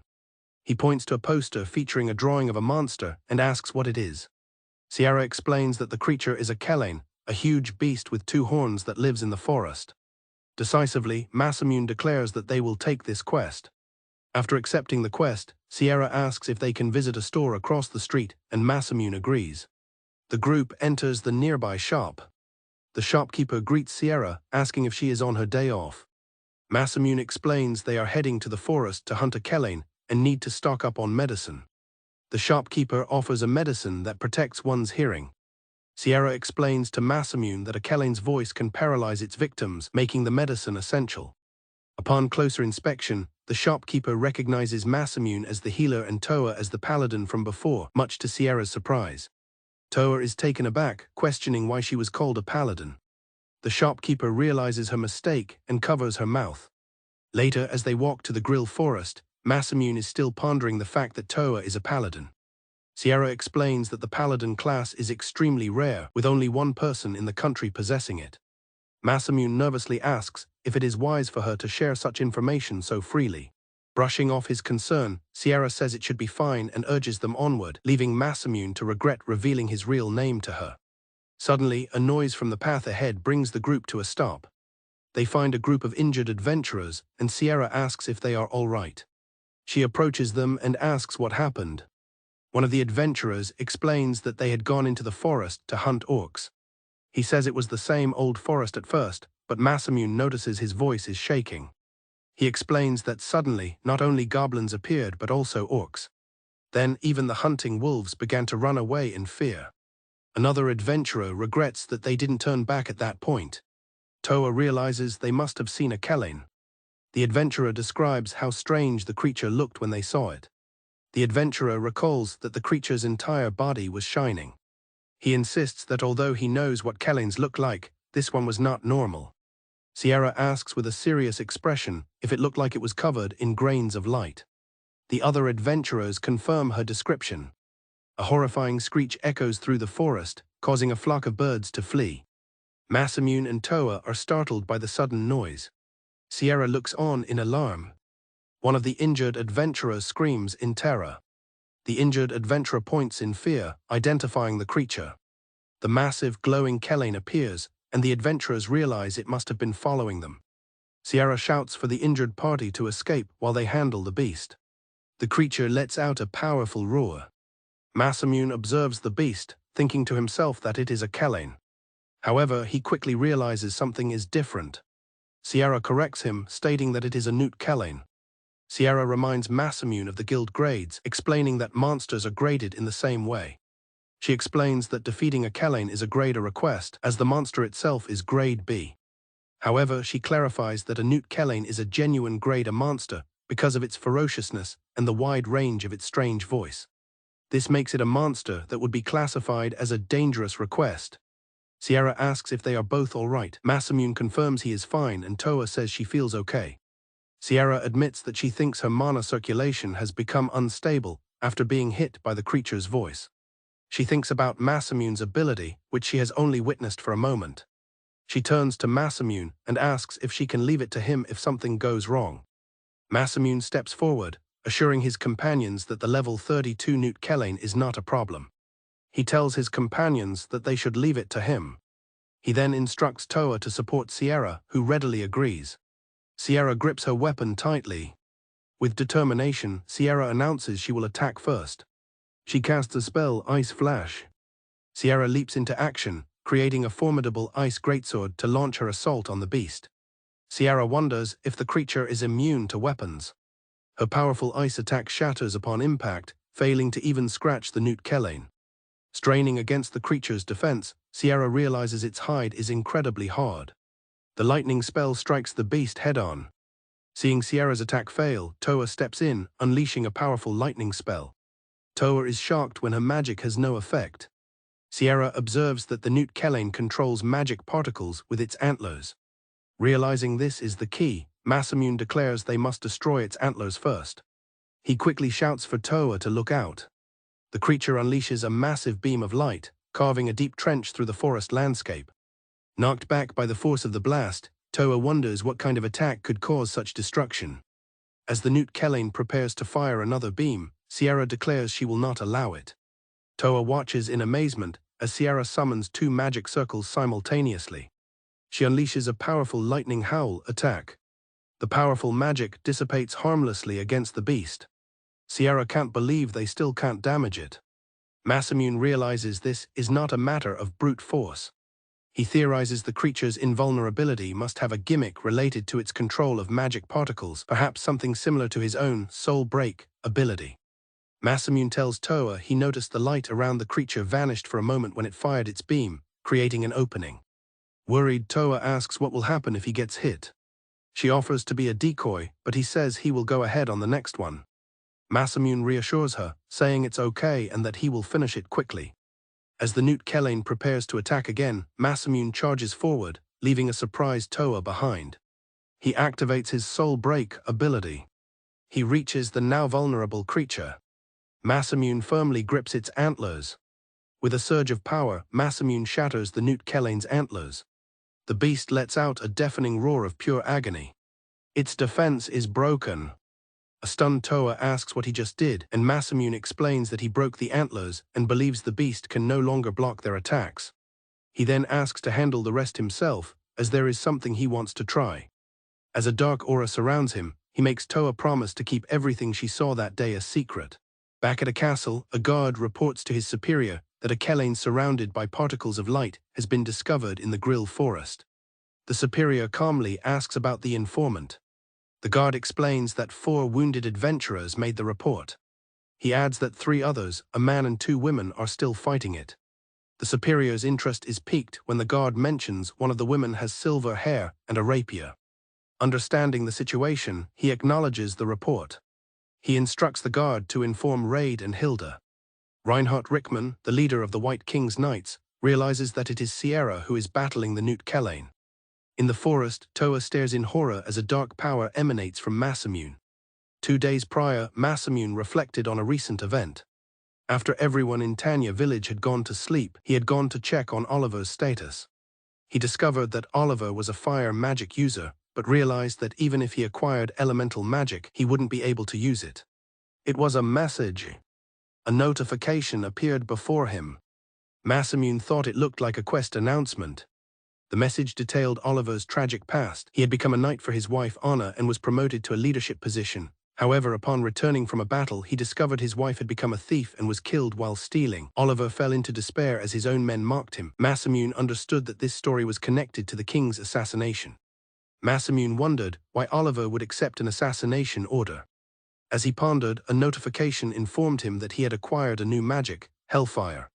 The spell was described as fire born from Oliver Joe's grudge, but Masamune thought it was likely unusable like other elemental magic. He sighed, muttering his disdain for healers.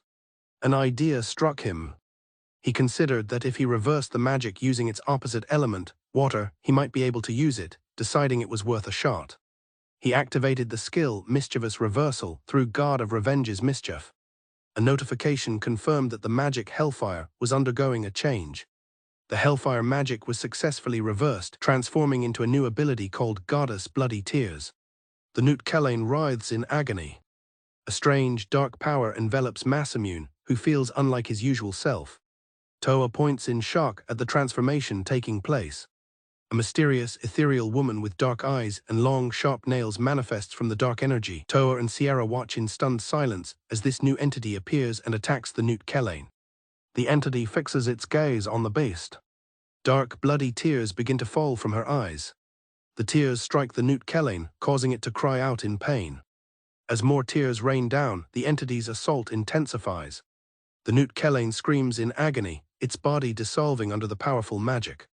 Toa watches the gruesome scene, horrified. Masamune and Toa are left staring at the aftermath. The Newt Kellain's body melts away. The entity vanishes.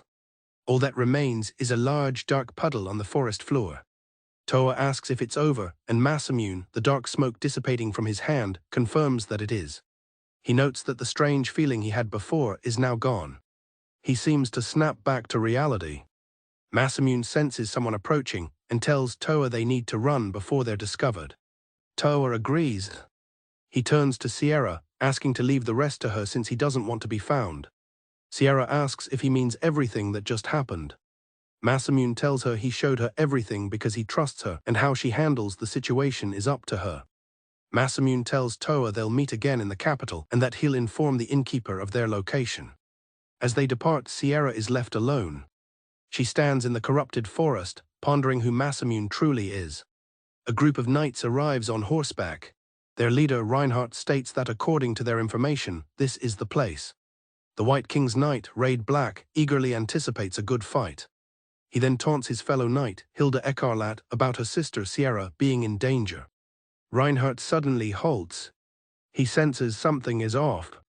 Raid asks him what's wrong. Reinhardt dismisses it as nothing. Upon arriving at the scene, Raid is shocked by the bizarre, melted landscape and demands to know where the Newt Kellain is. Reinhardt calmly suggests that the grotesque remains before them are what's left of the creature. Raid finds this unbelievable, but Reinhardt reminds him that they have no other leads. Reinhardt spots Sierra. He calls out to her, asking what happened. She looks up with wide, shocked eyes, asking if he was responsible for the destruction. Hilda rushes to her sister's side, concerned. Reinhardt questions Sierra, noting that 2 other adventurers were supposed to be there. Sierra replies that they are no longer here. Reinhardt asks what she means by that. He states that it would take at least 4 white knights to defeat a kellain and that he doesn't believe she could have done it alone. Sierra remains silent. Raid laughs, concluding the other adventurers must have been eaten by the beast. He reasons that looking at Sierra's condition, it has to be the case. Hilda angrily tells Raid to shut up. Frustrated, Reinhardt sighs. He decides to contact the knight's office and collect what they can from the scene. In the throne room, Reinhardt reports to the king. He believes Sierra defeated the creature but notes her unstable condition makes the situation uncertain, suggesting it's best to wait. King Arnold Rajosen understands and leaves the matter in Reinhardt's hands. As Reinhardt leaves the throne room, he is greeted by another White King's knight, Daniel King, who asks if he met with the king. Daniel then inquires about the kellain and who defeated it, but Reinhardt tells him it's still under investigation. Daniel presses Reinhardt for details. Reinhardt claims to be in the dark as well. He reveals that Sierra was at the scene and the remains are with the autopsy team, telling Daniel to ask her if he wants answers. Daniel seems to understand, noting he's known Reinhardt for a long time. Daniel points out that something is fishy. He explains that according to the information, there were 3 adventurers, including Sierra, but the other 2 were gone when the knights arrived. Reinhardt adds that the creature's corpse was so damaged, it was barely identifiable, and there was an unusual amount of blood. Daniel concludes that the answer lies with the 2 missing adventurers. Reinhardt agrees that it's probable. Reinhardt says that Sierra knows what happened, but is refusing to talk for some reason. He mentions that he doesn't want to force her to speak. Daniel speculates that if the 2 missing people really killed the kellain, they must be extraordinarily strong, maybe even as strong as the knights. Reinhardt considers this, suggesting they could be even stronger. Daniel laughs, finding the idea impossible. He asks if Reinhardt is saying they're stronger than him, but Reinhardt admits he's not sure yet. Reinhardt warns that if they cause trouble for the country, Sierra will have to face the consequences for protecting them. He resolves that he must find out whether they are enemies or allies. In a city square, Toa discusses Masamune's mischievous reversal skill, pointing out that healers shouldn't be able to use elemental magic. Masamune decides it would be best to seal the magic from now on. He recalls how easily he broke the kellain's horns with his bare hands. Toa takes his hand reassuringly. She promises to do her best to protect him if he doesn't want to use his powers. A blushing Masamune thanks her. He then tells Toa there's something he's always wanted to ask, why she trusted him when they first met. Just as Toa is about to answer, Sierra runs up, calling out their names. Masamune tells her to save her answer for another time. She apologizes for interrupting and for making them come all this way. She advises them that for now, it would be best not to attract any attention. Sierra explains that the White Knights took the kellain and that she didn't say anything about them, though she can't guarantee their safety. Masamune laments that they won't get their reward, which was for subduing a kellain. Sierra advises against trying to claim it, as they might get discovered. Masamune then suggests they hit the jackpot some other way. Suddenly, Sierra shouts in surprise, asking why someone is here. He holds a ball of dark energy, remarking that she doesn't possess that kind of power. He asks which one of them it was. Raid Black appears, demanding to know who was the one that took his prey. Raid Black recounts that the White King's knights were alerted by injured adventurers and rushed to the scene. However, they arrived to find the kellain already defeated, its horns snapped, and its body reduced to mincemeat in a pool of blood. He notes the puzzling contradiction. A kellain, which is immune to magic and must be killed by physical attacks, was clearly destroyed by a powerful magical assault. Raid continues, explaining that a kellain's horn is incredibly tough and shouldn't be breakable. The entire scene, from the method of killing to the state of the beast, is illogical. He declares that the act of killing a sacred beast so easily is a matter he cannot ignore. Masamune realizes Raid suspected Sierra from the start and had been following her. Sierra desperately defends her friends, insisting they are not enemies. Raid leaps into the air, preparing to strike. He scoffs, declaring that he will be the judge of that. With a wild cry, Raid Black unleashes a powerful attack. A wave of energy slices through the city square. Far away, Reinhardt is startled by a surge of immense magic power. He immediately recognizes it as Raid's. He looks out the window, sensing that trouble is brewing in the city. Masamune calls out Toa's name in concern. Toa manages to parry Raid's powerful scythe at the last moment. Impressed, Raid asks for her name, and she introduces herself as Toa Trika. She boldly claims responsibility for killing the newt kellain. Raid laughs maniacally, surprised that a woman was the one to kill the beast. Masamune notes that he can't sense any magic from Raid. Raid turns his attention to Masamune, declaring that he can feel an incredible amount of magic power emanating from him. Raid lunges forward again with a crazed laugh.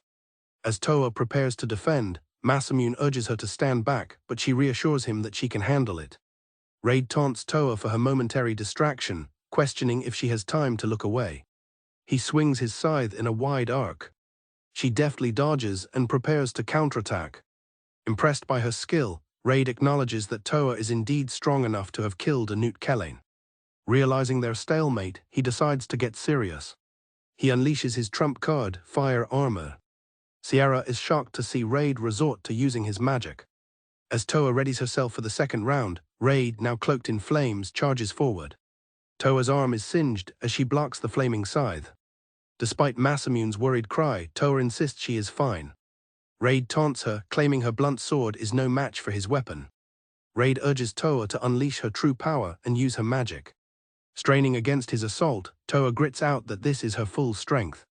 Disappointed, Raid declares their fight over and prepares a final blow. At the last possible second, Reinhardt intervenes, effortlessly stopping both Raid's scythe and Toa's sword. Toa looks on in shock. Raid furiously demands to know why his comrade interfered. Reinhardt coolly turns the question back on Raid, demanding to know what he thinks he's doing. As they face off, Masamune hurries to Toa's side, casting a heal aura on her burned arm. He reassures her that it won't scar, and she quietly thanks him. Toa asks Masamune why he held back his magic, certain he could have defeated Raid. He explains that he couldn't risk it, as his power would have destroyed the entire area. Nearby, Raid points out Toa to Reinhardt as the one who killed the newt kellain. Reinhardt's calm reaction only infuriates Raid further. Reinhardt calmly points out that she was just completing a quest, which doesn't make her an enemy. Raid retorts that she ran away, proving she has something to hide. He then turns his attention to Masamune, having noticed his healing spell, and asks if he is a priest. Masamune identifies himself as a healer. Raid bursts out laughing, mocking him as a trashy healer and saying it's no wonder he couldn't sense any power from him. Raid continues his taunts, mocking Toa for having a useless partner. The insult reminds Masamune of someone named Siki. Reinhardt, however, is perplexed, asking Raid why he's so certain Masamune is powerless when he can't sense anything from him either. Reinhardt is stunned into disbelief. Raid dismisses his concerns. He states his philosophy is to eliminate potential threats before they grow stronger. Claiming it's for the good of the country, he lunges towards Masamune. Reinhardt screams for him to stop, a sudden realization dawning on him. A massive impact shatters the stone plaza, sending dust and debris flying. As the dust begins to settle, Reinhardt stares in shock at the destruction. Through the clearing smoke, a lone figure comes into view. Masamune stands unscathed in the center of the crater. Raid lies defeated amongst the rubble. Staring at the scene, Reinhardt finally understands the true nature of the person before him. Reinhardt exclaims that Masamune is the one who truly killed the newt kellain. Sierra and Hilda rush forward, pleading with Reinhardt that Masamune is not an enemy. Reinhardt is bewildered, noticing how far away they are. He realizes that in a single instant, Masamune had moved them to safety before striking Raid down. Hilda urges Reinhardt to lower his sword, explaining that Masamune was only protecting Toa. Reinhardt realizes his mistake, having drawn his sword in the heat of the moment. He apologizes, admitting he was startled. He then asks Masamune if he realized from the beginning that he was the true slayer of the newt kellain. Reinhardt mentions that Raid's inability to sense his power was the source of the confusion. Reinhardt explains that everyone is born with magic power, so it should be impossible not to sense it. The only exception is when an individual's power is so immense that it completely overwhelms the senses of others. He concludes that Masamune possesses an unbelievable amount of magic power. Reinhardt apologizes for Raid's actions, but Raid, still on the ground, dismisses it. Masamune explains that they don't want to stand out. They simply wish to live as normal adventurers. Understanding their desire for a quiet life, Reinhardt agrees to help, though he must still report to the king. He proposes to file the report stating that Masamune and Toa were merely assisting Sierra. Masamune, sensing he can trust him, agrees to the arrangement. Reinhardt apologizes one last time for the trouble. He bids Masamune farewell, hoping they will meet again, and departs, carrying the unconscious Raid over his shoulder. Left alone, Masamune sighs in exhaustion, lamenting that he has got himself into another complicated situation. Masamune reflects on the chaos, realizing that his single punch caused immense destruction, ruining Toa's efforts to de-escalate the fight. His primary concern shifts to a more practical matter, whether they'll be billed for the repairs. Back at the Knight's headquarters, Daniel comments on the influx of reports. Reinhardt asks if he's discovered anything new. Daniel reveals that the newt kellain was strange, so mangled that it required extensive reconstruction. During the process, they discovered it was completely hollow inside. This new information baffles Reinhardt. Daniel elaborates that the autopsy revealed a complete lack of internal organs. This led to a startling conclusion: the newt kellain was already dead before the fight even began. Reinhardt processes this information. Daniel confirms that someone is manipulating events from the shadows. Daniel muses that sacred beasts are mutated creatures, and he has never heard of anyone capable of manipulating them. He suspects this is just the beginning of their troubles. They agree that they must investigate the forest immediately. Daniel grants Reinhardt full authority over the investigation team. Reinhardt accepts, a sense of foreboding settling over him. An unknown danger approaches the country. Unseen by the cheerful citizens, it lurks in the shadows. Following Sierra's invitation, Masamune and Toa arrive at the grand gates of her family home. They walk up the long path toward the impressive manor. They finally stand before the magnificent Ecarlet residence. Inside, they are treated to a lavish dinner with Sierra's family. Masamune admits he's surprised to learn Sierra is from a noble family, which flusters her into insisting she's just a knight. Sierra's father, Braun Ecarlet, welcomes Masamune, explaining that he's heard a lot about him from his daughter. Her mother, Maria, chimes in, mentioning his reputed strength and his heroics in Tanya village. Masamune glances towards Sierra, who seems mortified that her parents have revealed how much she's talked about him. A woman enters the dining room and is welcomed home by her mother. Maria introduces Masamune and Toa as Sierra's friends. She introduces herself with a warm smile as Sierra's sister, Hilda. Masamune, clearly flustered, manages to stammer a greeting. Hilda mentions that Sierra was under his care today as well. Masamune is confused, wondering how she could know about the fight with the newt kellain. He then recalls seeing her with Reinhardt's group after his confrontation with Raid. Masamune cautiously asks Hilda about her profession. Sierra proudly confirms that her sister is also one of the White King's knights. This new information makes Masamune worry that his secret could be known by the entire knightly order. He remarks on how amazing it is for both siblings to be knights. Hilda humbly states it's not a big deal, as there were simply openings available. Masamune pushes back, saying their talent must have been a key factor. Hilda explains that she and Sierra trained relentlessly from a young age to earn their positions. However, she draws a clear distinction between them and Reinhardt. She describes Reinhardt as a true prodigy, who became a White King's knight at only 12 years old. Hilda then turns her attention back to Masamune, comparing him favorably to the prodigy Reinhardt. She gives him a knowing look, suggesting he might not seem talented at first glance. Her words send Masamune into a panic, as he wonders how much she has figured out. Sierra defensively warns Masamune to be careful around her older sister. She describes Hilda as a predator who won't let go of her prey. Hilda playfully asks if her concern is because he's her boyfriend, which Sierra denies. Seeing an opportunity, Hilda decides to question Masamune directly.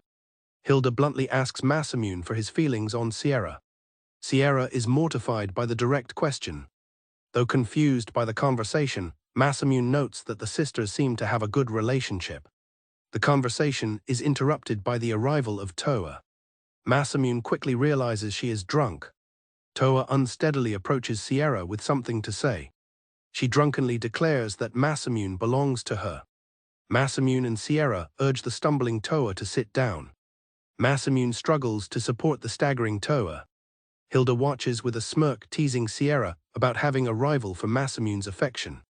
Just as Sierra tries to retort, Toa finally passes out, falling against Masamune. Sierra remarks that Toa must be lively at parties.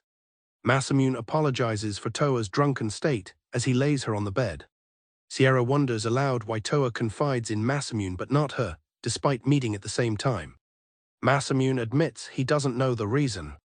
Toa snuggles into the blankets, murmuring Masamune's name in her sleep. After leaving Toa to rest, Sierra shows Masamune to his own guest room. Sierra asks Masamune if he is available tomorrow, offering to teach him swordsmanship. He considers his options and decides to accept her offer instead of going to the guild. He agrees to the training session. Sierra is overjoyed by his acceptance and eagerly confirms their plans for the next day. Masamune is taken aback, noting that he's never seen her make such an expression before. Hilda suddenly appears behind Masamune, startling him. He asks why she is there, and she claims to be just passing by. She quickly gets to the point, asking if he was the one who defeated Raid.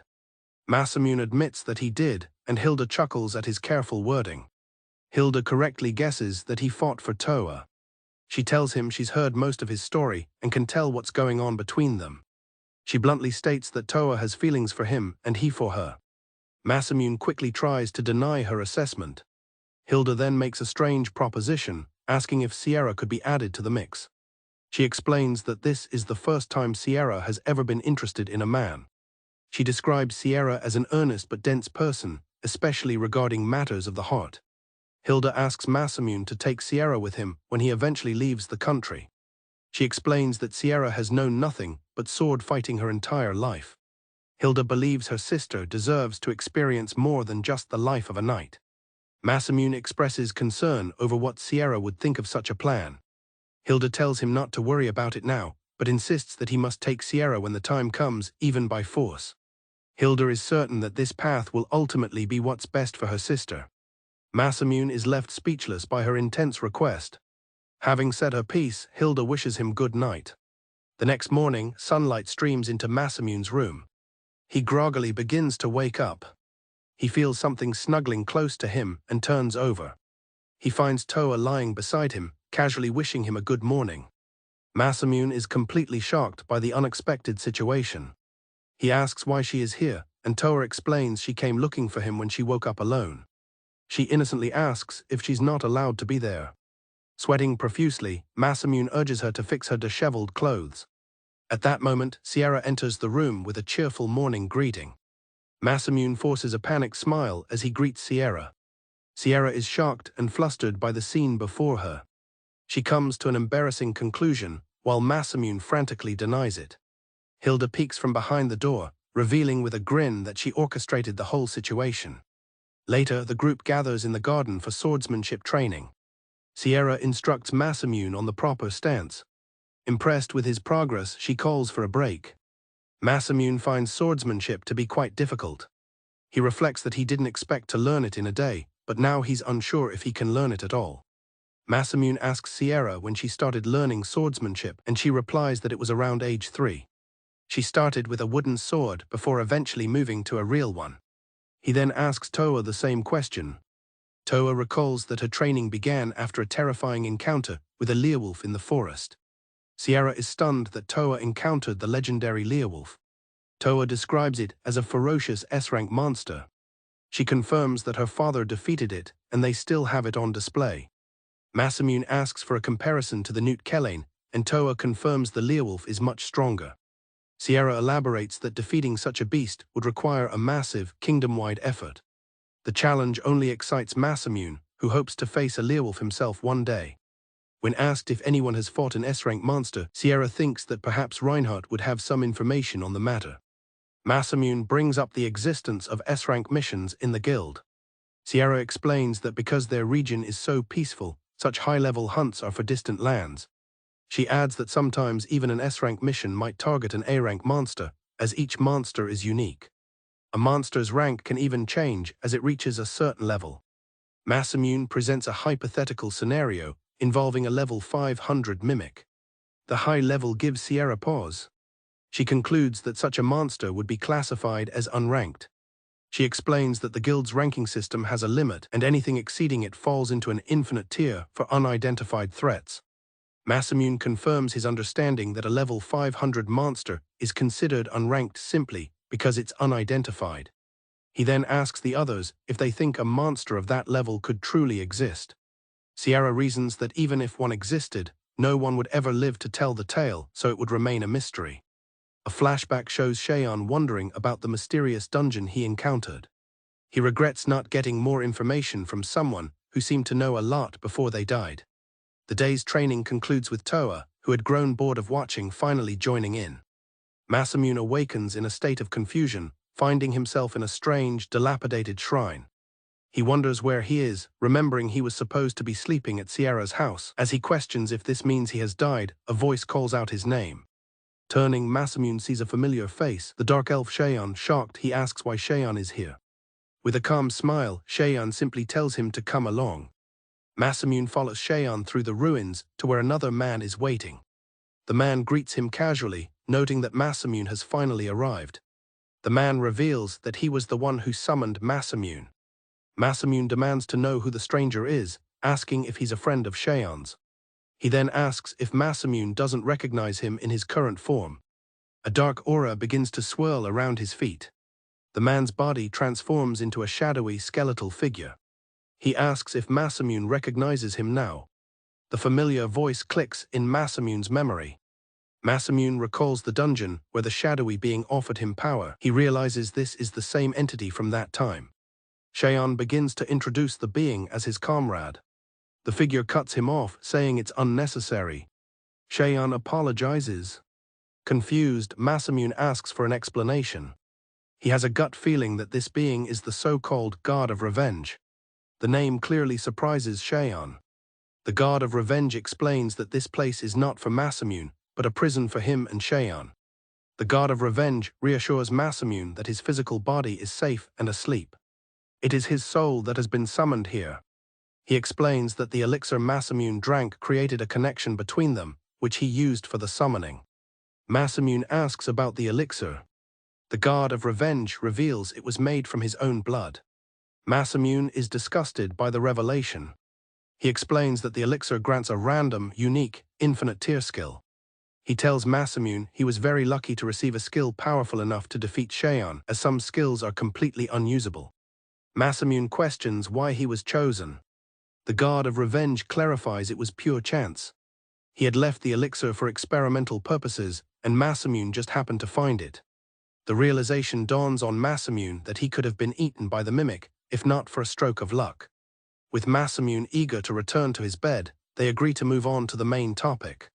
Cheyenne announces the main purpose of their mating. Masamune will be receiving his swordsmanship. Exhausted from his training earlier, Masamune protests. He asks if this is the only reason they summoned him. The being simply replies that he cannot say, explaining that the swordsmanship will be passed on instantly. Masamune demands answers, connecting their secrecy to the God of Revenge's refusal to state his name. He then turns to Cheyenne, questioning how he can be here when he was supposed to be dead. Cheyenne gives the same cryptic answer, leaving Masamune frustrated. Masamune thinks about their evasiveness and how they called this place a prison. Deciding to drop it, he apologizes and agrees to stop asking questions. The God of Revenge tells him he will get his answers eventually. With that, Cheyenne prepares to pass on his swordsmanship. Cheyenne warns Masamune that the process will be just as painful as when he drank the elixir. Masamune is initially hesitant, but reasons that his increased level and strength might lessen the pain. He braces himself as Cheyenne places a hand on his head. As Cheyenne's hand rests on his head, Masamune asks what he's doing. With a sharp grin, Cheyenne confirms Masamune's agreement. He unleashes a powerful surge of energy. Masamune's mind is flooded with visions of countless sword techniques and battles. He is instantly racked with pain. As quickly as it began, the overwhelming pain vanishes. Masamune catches his breath, surprised. Cheyenne asks how he feels. Masamune clutches his head, realizing that what he received were memories. A vast array of sword styles now fills Masamune's mind. He recognizes many techniques, but notes one he doesn't know the name of. Cheyenne explains that it is his own style, a perfect form of swordsmanship created by combining all the others, leaving no weak spots. The God of Revenge gives Masamune his next task: go to a town called Bayomont. He is to find a woman named Khalifa and deliver a specific message to her. Masamune sighs, annoyed that his list of chores keeps growing. He gives Masamune a code phrase to use if Khalifa asks a question. Despite wanting a normal adventure, Masamune agrees, saying he owes them one. The god of revenge then makes one more suggestion. He suggests Masamune should go to school to learn magic. Masamune points out that being a healer would be a problem, but the god of revenge dismisses his concern. He explains that studying will increase his knowledge and expand his magical repertoire. Even with only healing and support magic, his options are limitless. The words resonate with Masamune, feeling like salvation for a healer, and he agrees to do it. Before they part, Cheyenne adds a final piece of advice regarding the serpent's sword. He tells Masamune it won't suit him, and that he should give it to the demon girl Toa. Masamune is taken aback, asking how Cheyenne knows about Toa. He realizes with a start that they must be watching him.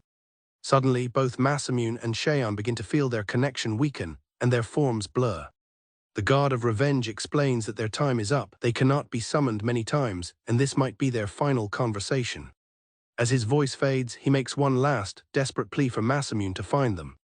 Meanwhile, in the old town district of the royal capital, Rajosan, a cloaked figure makes their way through the quiet streets. The figure enters a building and heads upstairs.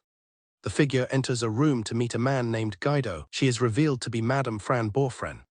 Guido apologizes for summoning her, but she graciously thanks him for the invitation. Guido introduces himself. He then introduces his helper, Yunyi. Madame Fran greets her warmly, remarking that Yunyi is as cold as ever. It is a trait she seems to admire.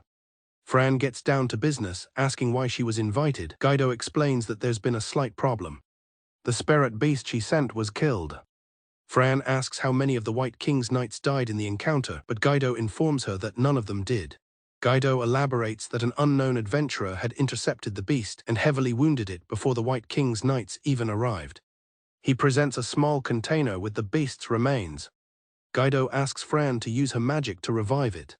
Fran agrees to his request. In return, she presents him with a large, ominous-looking container. Guido stares at it, shocked and confused. He asks what it is. Fran explains that she anticipated his needs and brought him a gift. It is an army of monsters. Guido is overcome with delight.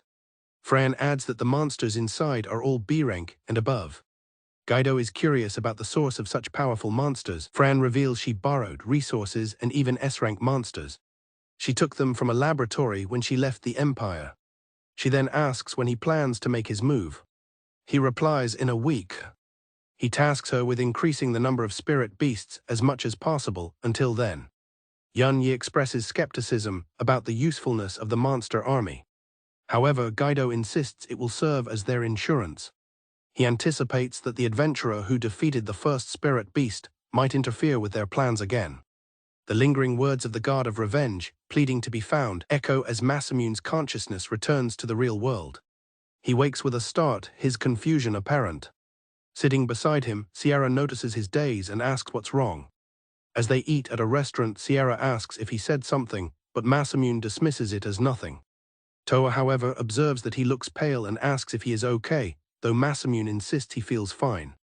Toa remains concerned, pointing out that he only watched the swordsmanship practice that morning without even holding a sword. She wonders if he's grown to dislike it, but he reassures her that practice is still fun and he feels himself growing. He claims he just wanted to look around town for the day. Masamune tells Toa not to worry, hiding the real reason for his behavior.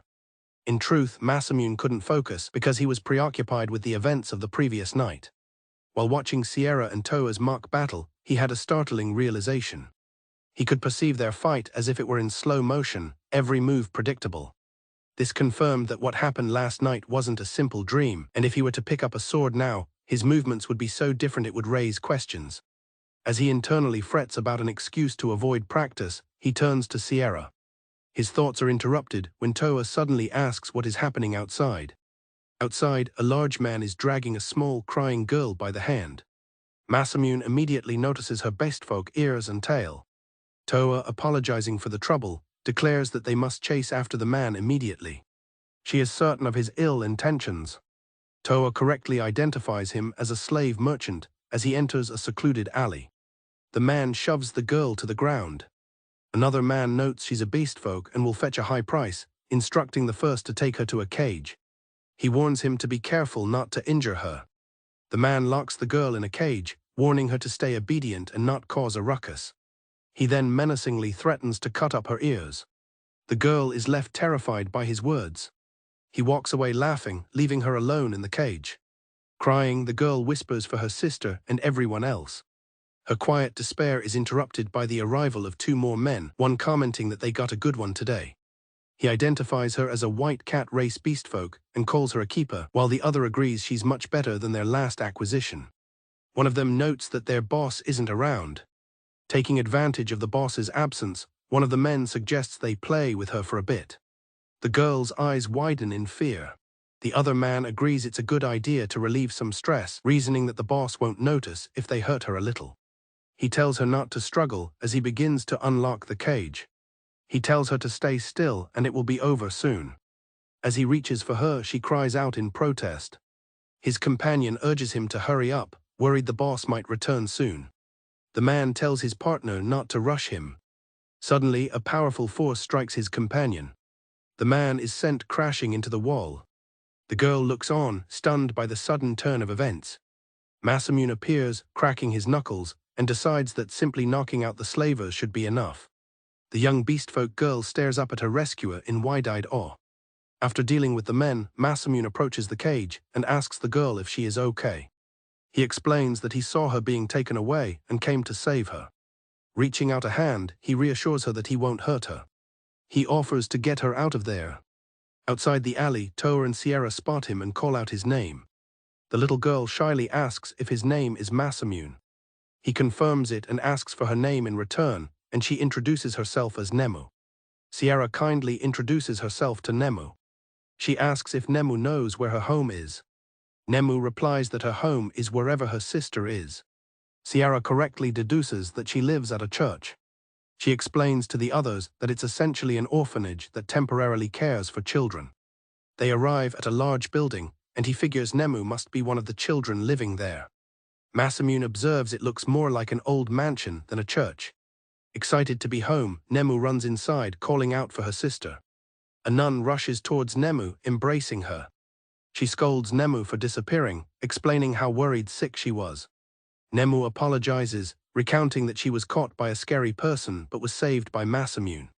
Masamune and his friends bow in greeting. After learning Nemu was captured by a slave merchant, the nun is relieved. She thanks the group profusely, but Toa tells her not to worry as they're just happy Nemu is fine. The nun explains that Nemu would sometimes sneak out to visit friends. She had thought the royal capital was safe and that beastfolk weren't discriminated against, so she hadn't worried about it.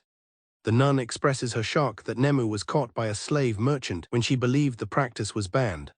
Toa confirms that the buying and selling of slaves, as well as kidnapping, are indeed prohibited in Rajosen. However, she adds the grim reality that some people still engage in such activities in hidden places. The other children are amazed that Masamune defeated such a large man, saying Nemu's fate would have been different if Toa hadn't noticed her plight. Masamune then interrupts, asking the sister if she knows what is on Nemu's left arm. The question catches her off guard, and a look of dawning horror crosses her face. Masamune reveals a brand on the nun's arm. The sister cries out in disbelief, realizing what it is. She tearfully embraces Nemu, wondering how this could have happened. As Nemu tries to comfort her, Sierra explains to a confused Toa that the mark is a slave crest. Sierra explains that the slave crest is a proof of slavery. While it's more common on male slaves, Nemu was likely given one because she is a beastfolk. The crest itself has no special power, but it makes those who have it give up on running. It serves as a psychological chain, meant to break a slave's will to escape by constantly reminding them of their status. Masamune seethes with anger, thinking of the slavers and how many lives they must have destroyed. He clenches his fist in regret, believing he was too lenient in letting Sierra handle them. He thinks to himself that he should have killed them all on the spot. Sierra notices his clenched fist and places her hand over his. She asks if he's okay, remarking that he just made a scary face. Toa tells him not to worry and to leave the rest to them. She reveals she has already contacted Annette and that there is nothing for him to worry about. Reassured, Masamune agrees that everything will be fine. As Masamune and his friends prepare to depart, the sister asks if they are leaving already. Nemu looks sad to see them go. Masamune advises Nemu to be extra careful and to stop going out on her own. He then waves goodbye, promising to see her tomorrow. While walking away, Sierra asks if he's really going to visit again tomorrow. She reminds him of his promise to see Nemu again. Masamune seems hesitant, musing that Nemu was already playing happily with the other children as if nothing happened. He believes that by tomorrow she will have already forgotten about him. The next morning, Masamune is jolted awake by a cheerful greeting. Nemu has appeared in his room, excitedly jumping on him and calling him master. He is completely shocked, wondering why she is here. As they walk through town, Nemu asks her master, Masamune, where they are headed, and he tells her they are going to the guild. He thinks to himself that he needs to earn money after staying at Sierra's house, while Nemu excitedly declares that she will go too. Masamune turns to the others with a question. Sierra confronts Masamune, asking why Nemu calls him master, an inquiry that clearly irks Toa as well. Masamune vehemently denies instructing her to do so. His protests are met with skepticism. Sierra then directs the question to Nemu, who explains it's something her mother taught her. Nemu explains that her mother taught her to love anyone who saves her life, and since Masamune saved her, he is her master. As Sierra accepts this simple reasoning, a nearby shopkeeper overhears them. The shopkeeper asks if they know Nemu, and the young girl eagerly offers to make introductions. Nemu proudly introduces Masamune as her master to the shopkeeper. The woman's stern expression makes Masamune feel the situation is becoming increasingly troublesome. He senses there's a reason for her reaction. Inside her shop, the woman Sharon gently tends to Nemu, expressing her relief that she was saved. She considers Nemu like a daughter and is glad they saved her. She wishes she could have punished the ones who tried to harm her. Sharon's comment that she didn't expect to see Nemu off so soon leaves Masamune confused. Sharon looks Masamune in the eye, telling him that Nemu has chosen him and he must not let her down. She delivers a stark warning: if any harm comes to Nemu, she will personally find and punch him. A terrified Masamune quickly agrees. He wonders about the deeper implications of being Nemu's master. The shop door chimes and Sharon calls out to Sierra, whom she had been looking for. Sierra addresses the newcomer as Edward, who critiques her appearance. She retorts that it's her normal attire, which also serves as a perfect disguise for one of the White King's knights. Edward then inquires about her companions. Sierra introduces Masamune, Toa and Nemu. He seems to recognize them from rumors he's heard. The man formally introduces himself as Edward Scotch, one of the White King's knights. Sierra asks why he was looking for her. He presents a scroll, explaining it is from Reinhardt. As Sierra unrolls it, her expression shifts. She looks up in surprise. Edward reveals the scroll contains a request from the king. A basilisk has appeared in Wick. It appeared in a barn belonging to the king's friend, Boreas. Toa is unfamiliar with the creature. Nemu excitedly explains that a basilisk is a giant snake. Sierra questions why she was specifically chosen for this task. Edward admits he doesn't know, merely following orders, and trusts the king has his reasons. Overhearing the plan, Sharon interjects with a favor. She needs a basilisk's tear gland, poison sac, and large fangs. She asks them to collect the parts after they kill it. Both Masamune and Toa decide to accompany Sierra on the quest. Sierra questions their decision. Masamune insists it's time he repaid her for her hospitality. Sharon then makes a surprising suggestion: they should take Nemu with them. Masamune is taken aback, arguing that Nemu is still just a child. Nemu tearfully asks if her master plans to leave her behind. She insists she wants to be helpful, though Masamune tries to explain the danger. Sharon intervenes, revealing that Nemu is actually a well-known and powerful healer, stronger even than him.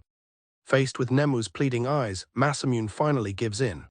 He allows her to join them for this one mission, much to her delight. As the group travels by carriage, Sierra complains bitterly about their new assignment, grumbling about the king being a slave driver. She's annoyed that she has been sent personally to kill a mere basilisk, insisting that any adventurer from the guild could have handled it. While their carriage rolls through the countryside, Masamune tries to placate Sierra by suggesting she think of it as a favor for Sharon. To change the subject, he turns to Nemu and asks about her abilities, specifically if she can use magic. Nemu cheerfully replies that while she can't use magic, she can use something called Cat Fist. Masamune admits he's never heard of it, which seems to shock Nemu. She then enthusiastically volunteers to explain what Cat Fist is to her master. After building up the moment, Nemu sheepishly admits that she doesn't actually know much about it herself. Her anticlimactic confession leaves Masamune with a deadpan expression, while the others seem amused. Nemu clarifies that Cat Fist is a beast art passed down among catfolks. Sierra adds that it's a type of martial art their kind excels at. The conversation takes a turn when Nemu claims she is a cat wizard, confidently stating that she will be able to use magic once she learns it, surprising everyone. Sierra explains that Cat Wizard is a unique, high-rank, inborn class for catfolk. This leads Masamune to ask about classes that aren't inborn. Toa explains that some classes advance with growth, using herself as an example of leveling up from a knight to an elite knight. Hopeful, Masamune asks if he can advance from a healer to a priest. Toa unfortunately informs him that it's not possible, as priest is also an inborn class. She adds that the advancement paths for most classes are known, and there is no such path for the healer class.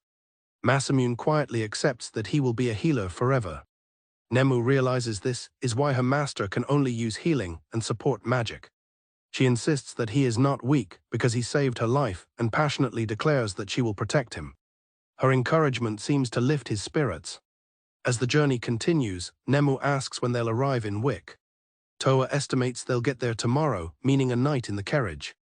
Masamune worries about their sudden departure from the capital. Toa assures him she informed Edward and Annette using her communication ring.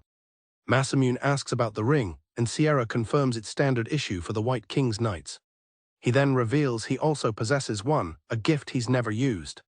While Toa's ring only works within the kingdom, Masamune explains that his was said to work even from outside its borders. Inspecting the ring, Toa notes it must be expensive due to its high-purity materials. She asks who gave it to him, and Masamune says it was a stranger. He explains that the man attacked him, and after being fought off tried to recruit him. The stranger then attacked him again as he was leaving.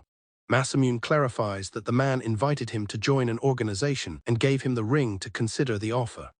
When Sierra asks for the organization's name, Masamune reveals it to be Dragon's Heart, which elicits a shocked reaction from both Sierra and Toa.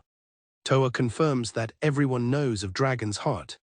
She describes them as a notorious group that assassinates powerful, corrupt individuals with large bounties placed on them by many countries. Masamune confirms this aligns with what the man told him about eradicating corruption.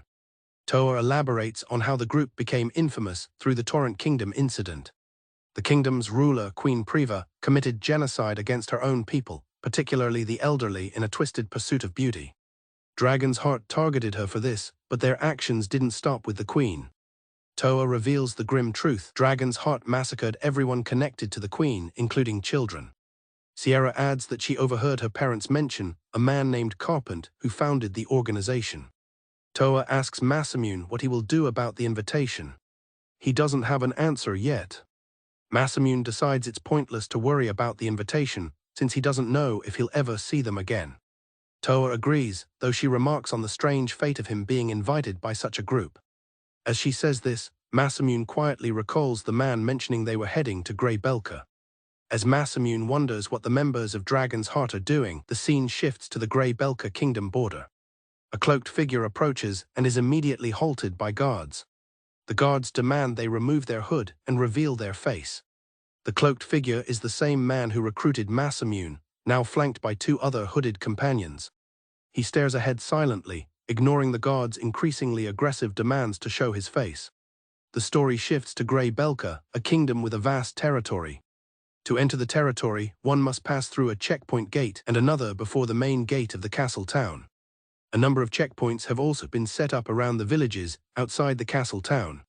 Due to the heavy security, entering the kingdom of Grey Belka without being seen was considered impossible. However, the three members of Dragon's Heart have already dispatched the guards at a checkpoint. As the three cloaked figures approach a gate, one of them notes the surprisingly low number of guards.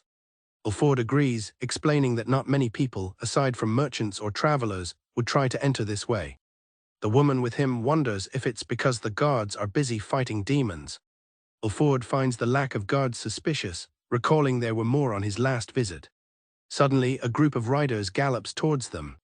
The riders surround the trio. Their leader, an old man on a horse, warns them to stand back, claiming they don't stand a chance against them. The old man dismounts his horse, saying he will face them himself. Ulford mutters the word Gramps under his breath. He then recognizes Ulford, greeting him with a hint of sarcasm, glad to see him alive and well. His pleasantries, however, are followed by a menacing glare. Ulford remarks that His Majesty will be sad to hear he is associating with scoundrels. The old man tells him to drop the pretense. He notes that Ulford's presence means he isn't there to come home. He demands to know what business Ulford has here. He states the country should have no business with the likes of him. The dark-haired man introduces himself as Sieg. He briefly explains their reason for being there. They received information that Grey Belka is performing a hero summoning, a forbidden magic that requires sacrificing many lives. The old man refuses to discuss it and demands they just answer his question. Ulford declares that such magic could incite wars, and before that happens, they will bring death to anyone involved. The old man calmly tells them not to be so impatient. Sieg counters that the traces of magic from a hero summoning cannot be easily erased and will soon spread throughout the world. The old man simply tells them to check for themselves. The old man clarifies that while he invited them to check, he never said he would let them through. Realizing he's going to resist, Sieg declares that Albert Morlo will die here. Albert seems unsurprised, commenting that Sieg knew his name from the beginning. Sieg tells his companions to stand back, intending to handle the fight himself. Ulford warns him to be careful, as Albert is a sage. Sieg reassures him, confident he won't go easy on the great wizard known as the Magician of the Forest. Albert taunts him, saying they might have had a chance if all three attacked, but Sieg retorts that he will win by himself. Sieg calls Dragon's Heart a foolish organization for underestimating him. Albert Morlo declares he will put an end to Sieg's life, summoning powerful magic that manifests as large tentacles from the ground. In response, Sieg unleashes his own power, cloaking himself in crackling energy as he activates his dragon force. With immense power, Sieg swings his sword, clashing directly with Albert's magic. In a forest clearing, the defeated Albert Morlo lies on the ground, lamenting that he never imagined he would be defeated. Albert questions Sieg, asserting he is not human and asking if he's a dragon, recalling he saw one as a child. Sieg coldly states he has no reason to answer. Albert scoffs that Sieg won't even entertain a dying old man's question. Unfazed, Sieg presses his own query, asking if Grey Belka performed the hero summoning. Albert implies the answer is obvious, stating that where there's smoke there's fire, but warns that all evidence has been erased. One of Sieg's companions adds that a month has passed since the ritual, giving them plenty of time to hide any traces of magic. Sieg dismisses their concerns, stating that it doesn't matter. Sieg declares that Albert's acknowledgement of the summoning ritual is enough. Albert accuses him of planning a causeless massacre, not an act of justice. Sieg retorts that this has never been about justice or evil. He continues that it is simply about whether they believe in their cause. Ulford approaches the dying Albert, who asks if this outcome is what he wished for. Albert wonders what happened to the kind person Ulford used to be. Ulford coldly dismisses the emotional appeal, stating that from the beginning, he has only ever felt disgust for all of them. Ulford calls them all foolish for waging war on demons and performing forbidden magic at the expense of their subjects. He declares that the country is done for. Albert retorts that humans need to be foolish, otherwise their actions would make no sense. Ulford, finished with the conversation, tells Albert to die quickly. The old man chuckles, remarking on how cruel it is to say that to a dying man. He observes that Ulford is no longer the prince he once knew, as Ulford turns and walks away. The scene shifts to a bustling town where a young cat girl runs excitedly, calling for her master. She marvels at the amazing sights and numerous shops. The group observes the crowded streets of the merchant town. The cat girl, Nemu, excitedly tells her master she wants to buy things. He considers it, but another companion suggests they head to the ranch first and go sightseeing after completing their request. Upon arriving at the ranch, Toa expresses her disgust. She is unable to believe the beast before them is a Wallstein and complains that it's not cute at all, while her master urges her to hurry up. One of the women knocks on a door, asking if anyone is there. The building is silent and appears empty. Nemu gets her master's attention, pointing towards a group of people gathered in the distance. A crowd of angry townspeople surrounds the ranch owner, Boreas Wick. They demand he give up the ranch, complaining about how scared they are every day and telling him he's too old. Boreas pleads with them to wait a little longer, explaining that he's sent a request to the guild in the capital. The crowd grows more agitated, reminding Boreas that he said the same thing yesterday and that no one came. The master's group observes the cruel exchange. Sierra steps forward, calling for everyone's attention. Sierra introduces herself, announcing that she has come from the capital to exterminate the basilisk. Boreas is stunned and then overjoyed, thanking God for the adventurer's arrival. The crowd murmurs with relief, believing everything will be fine now. The townspeople express their relief, saying they wouldn't have caused a ruckus if they knew help was coming today. As they disperse, a large man in the crowd clicks his tongue in annoyance. This catches the master's attention. As the crowd leaves, Nemu sniffs the air and says that something smells odd. She tells her master that a strange odor is mixed in the air. The master's expression hardens. He watches the large man walk away. Boreas Wick gratefully shakes hands with the adventurers, relieved that they have finally arrived. He apologizes for their tardiness and asks when they will be able to exterminate the monster. Masamune states his intention to finish the job by today, as he wants to see the town. Boreas readily agrees. Boreas expresses his concern, reminding them that a basilisk is a dangerous A-rank monster. Drawing on his past experience as an adventurer, he suggests a thorough investigation first. Sierra, however, confidently reassures him, stating that with Masamune present, they will be fine. Masamune privately notes how Sierra is relying on him to handle a request that was originally addressed to her. The group approaches the barn where the monster is supposedly located. Boreas nervously agrees to let them check inside and hands Masamune the key. As they get closer, Nemu tugs on Masamune's cloak, confirming that the strange smell she detected earlier was not just her imagination. Nemu declares that the same distinct odor is coming from inside the barn. Masamune asks if it's the smell of a basilisk, and Nemu thinks so. She adds that she also smelled it on the large, well-dressed man from the crowd. Boreas realizes she must be talking about August-san. Boreas explains that August is a merchant who has been staying in town for a while. He recalls that August offered to drive away the basilisk himself, but in exchange for the land. Boreas refused the offer, as the land is a symbol of his family that has been passed down for generations. Masamune quickly connects the dots, concluding that the entire incident is likely August's scheme to acquire the land. Sierra finds it highly suspicious for a basilisk, which usually lives deep in the forest, to suddenly make a nest here. Boreas is stunned by the possibility. Masamune praises Nemu for her keen sense of smell, admitting they would not have noticed otherwise. Given the circumstances, Sierra suggests they try to drive the basilisk away without killing it. Masamune agrees with the idea and steps forward to check the barn. He unlocks the heavy door. He carefully peers into the darkness within. Inside the dimly lit barn, not one but 3 massive basilisks lie in wait, their shadowy forms filling the space. Masamune quickly shuts the door. He reports that there are 3 basilisks inside. Sierra is shocked, exclaiming that she only saw one the previous day. Boreas despairs, knowing that a single drop of basilisk poison is lethal and no adventurer would accept such a dangerous request for the current reward. Masamune realizes this is why Sierra was reluctant to handle the request. Boreas shamefully apologizes, confessing that there were 3 basilisks from the beginning. He explains that August demanded to see the request, forcing him to lie about the number. He feared that if the townspeople knew the truth, they would panic and take extreme measures. After a moment of thought, Masamune turns to Sierra and asks if the basilisks will die if he cuts their heads off. Deciding on a new course of action, he announces a change of plan. They will kill them all, especially since their companion Sharon wants the materials. He tells the others to keep a safe distance, declaring he will handle it himself. Nemu cries out that it's too dangerous, reminding him that he's a healer. Masamune calmly reassures her, telling her to stand back as it will be over in an instant.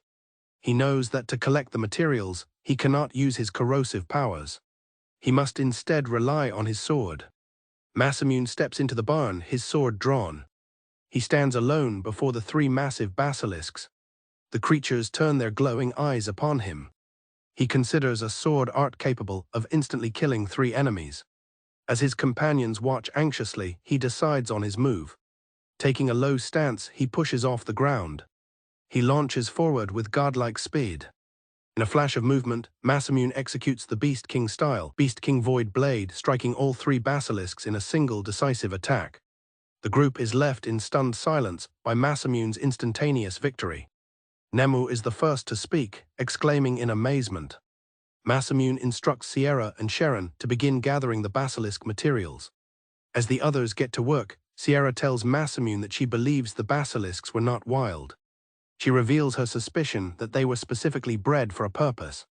Suddenly, a portly merchant rushes toward them, demanding to know what they've done. Boreas realizes August was behind the whole scheme, cursing that the basilisks belonged to Gordon. A large, menacing warrior then appears beside August and asks him to identify Boreas. Gordon calmly states that he will cut off Boreas's head with his guillotine sword in a grand fashion. The warrior, Gordon, furiously demands to know why his pets have been killed. August points to the adventurers, placing the blame squarely on them. Masamune and his party stand ready as Gordon's intense gaze sweeps over them.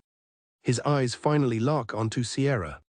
He coldly accuses her of being the one who killed his pets. Gordon quickly changes his mind, deciding it doesn't matter who killed them, and declares his intention to kill the other three. He then threatens to dismember both Sierra and Sharon as revenge. August scoffs, telling Boreas he should have simply accepted his offer. Boreas confronts August, demanding to know his fixation on the land. With a flourish, August reveals his grand ambition to build a magnificent mansion on this land.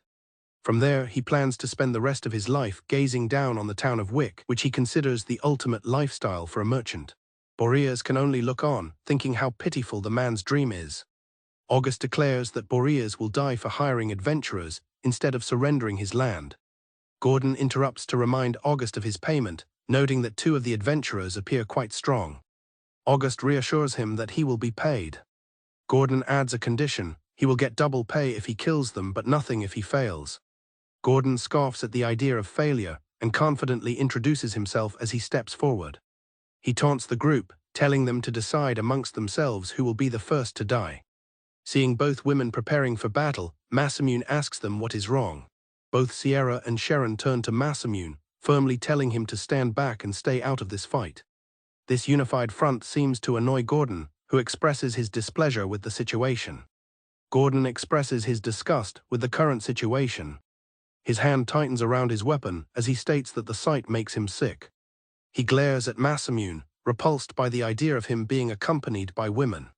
His anger rumbles as he considers killing Masamune first. Before Gordon can make a move, Sierra and Sharon lunge forward, their weapons pointed directly at him. He is taken aback by their swift, coordinated attack. Their blades clash against Gordon's massive weapon, which he uses as a shield. He easily blocks their assault, remarking on their energy. He mockingly asks if they want to play with him. With a single move, Gordon pushes both women back. Masamune observes in disbelief at how easily he pushed them back. Sharon exclaims at his immense power. Gordon declares that he will grant their wish and play with them until he is satisfied. The battle continues as Sharon closes in, launching a fierce thrust at Gordon. Gordon effortlessly parries the attack, sending Sharon skidding backward. He compliments her on being quite good. He smirks, noting she managed to guard his counter in that brief moment. Sharon acknowledges him as a White King's knight. Gordon accuses her of being a terrible liar, saying he can see it on her face. He muses that while he doesn't know which of them is the knight, he'll figure it out soon enough. Nearby, Boreas explains to Masamune that he is an old friend of King Arnold of Rajosin. Gordon reasons that King Arnold would never send a mere adventurer to help a friend in trouble. Sharon dismisses his words as nothing more than an assumption. Sharon is shocked that he could dodge her attack. Gordon deftly dodges another of Sharon's attacks, again calling her a terrible liar. He lunges forward, now certain that she is the White King's knight. Sierra cries out Sharon's name in alarm. To save her comrade, Sierra unleashes a powerful lightning spell. Gordon is engulfed in a massive pillar of electricity and screams in agony. Sharon commends Sierra on the excellent attack and tells her to leave the rest to her. August watches in shock, calling out Gordon's name. Gordon curses in fury. Scorched but still standing, he blocks an incoming attack. Standing within a magic circle, an enraged Gordon unleashes his power, roaring out the name of his skill, Berserk. Sharon recognizes the ominous aura as dark attribute magic. Masamune, noticing her distress, asks if it is a dangerous spell. Gordon gloats that as a White King's knight, she should know how powerful it is. He admits he might get hit once, but warns that it will not work on him again. Gordon transforms into a hulking, monstrous figure, declaring himself invincible in this state. Masamune grimly notes that the magic looks like bad news. Gordon yells at him to be quiet, saying he is currently occupied with the women. Ignoring the danger, Sierra declares she will initiate the attack and charges forward. Sharon cries for her to stop. Sierra's rapier makes contact with Gordon's massive bicep. To Sierra's horror, her blade shatters upon impact. Gordon turns to her with a malevolent grin, telling her it is too bad for her. Sierra is sent flying back from the recoil. Sharon yells her name in concern. Gordon taunts her, saying she must not know much about magic. He reveals that in his berserk state, he is immune to both physical and magic attacks. He decides to start his counterattack with her. As Gordon looms over her, Sharon prepares a spell of her own, calling forth a lightning sali. Gordon is surprised by her attack. Sharon unleashes a powerful lightning phase attack. She launches a massive blast of electrical energy directly at him. The lightning attack engulfs Gordon. To Sierra's disbelief, it has no effect. The energy dissipates and Gordon collapses to the ground. August looks on in shock. Sharon checks if Sierra is okay. Sierra thanks her. Sharon says it is her way of repaying their hospitality. Just as they think the fight is over, Gordon's shadowy form begins to stir. Both Sierra and Sharon are stunned, wondering how he can still be standing. Gordon rises, reminding them of his invincibility. He reveals the true nature of his magic, resuscitation. His wounds heal and he conjures a new weapon, a cursed javelin. Now rearmed and fully healed, Gordon once again confronts Sierra and Sharon, ready to continue the battle. Suddenly, an unseen force completely obliterates Gordon, throwing Sierra and Sharon backward as they shield Masamune. Sierra calls out Masamune's name as the dust settles. The onlookers are bewildered. They ask what just happened. Masamune turns his cold gaze to August and asks if he wants to suffer the same fate. The terrified merchant shakes his head frantically. Masamune asks Boreas what to do with August. The merchant immediately turns to Boreas, apologizing profusely and promising he will never do it again. He begs Boreas to spare his life. Boreas explains that this land was inherited from his ancestors and he cannot sell it for personal gain. He agrees to spare August's life on the condition that he promises to leave the land alone. August quickly agrees, apologizing for his actions. Masamune thanks Boreas for the material bag. Boreas tells him it was no trouble, as it allows them to return to the capital with the materials in good condition. Boreas apologizes that he can only pay the quest fee, explaining that he is not wealthy. He offers them something else in exchange. As a token of his gratitude, Boreas gifts them some high-quality Stein meat that he bred personally. The group happily accepts the generous gift. Boreas vows to continue cherishing the ranch that they all protected. As the party departs, Boreas thanks them one last time. He curiously asks Masamune when he mastered swordsmanship, pointing out the vast improvement since his training. Masamune finds it difficult to explain that he has possessed the sword art since a particular day. Sierra quietly accepts his answer, saying she believes in him. She adds that she is sure he has his reasons, and Masamune apologizes. Changing the subject, she suggests they go shopping in the city, an idea Nemu enthusiastically agrees with. The group makes their way through a crowded city street, marking the start of Chapter 19.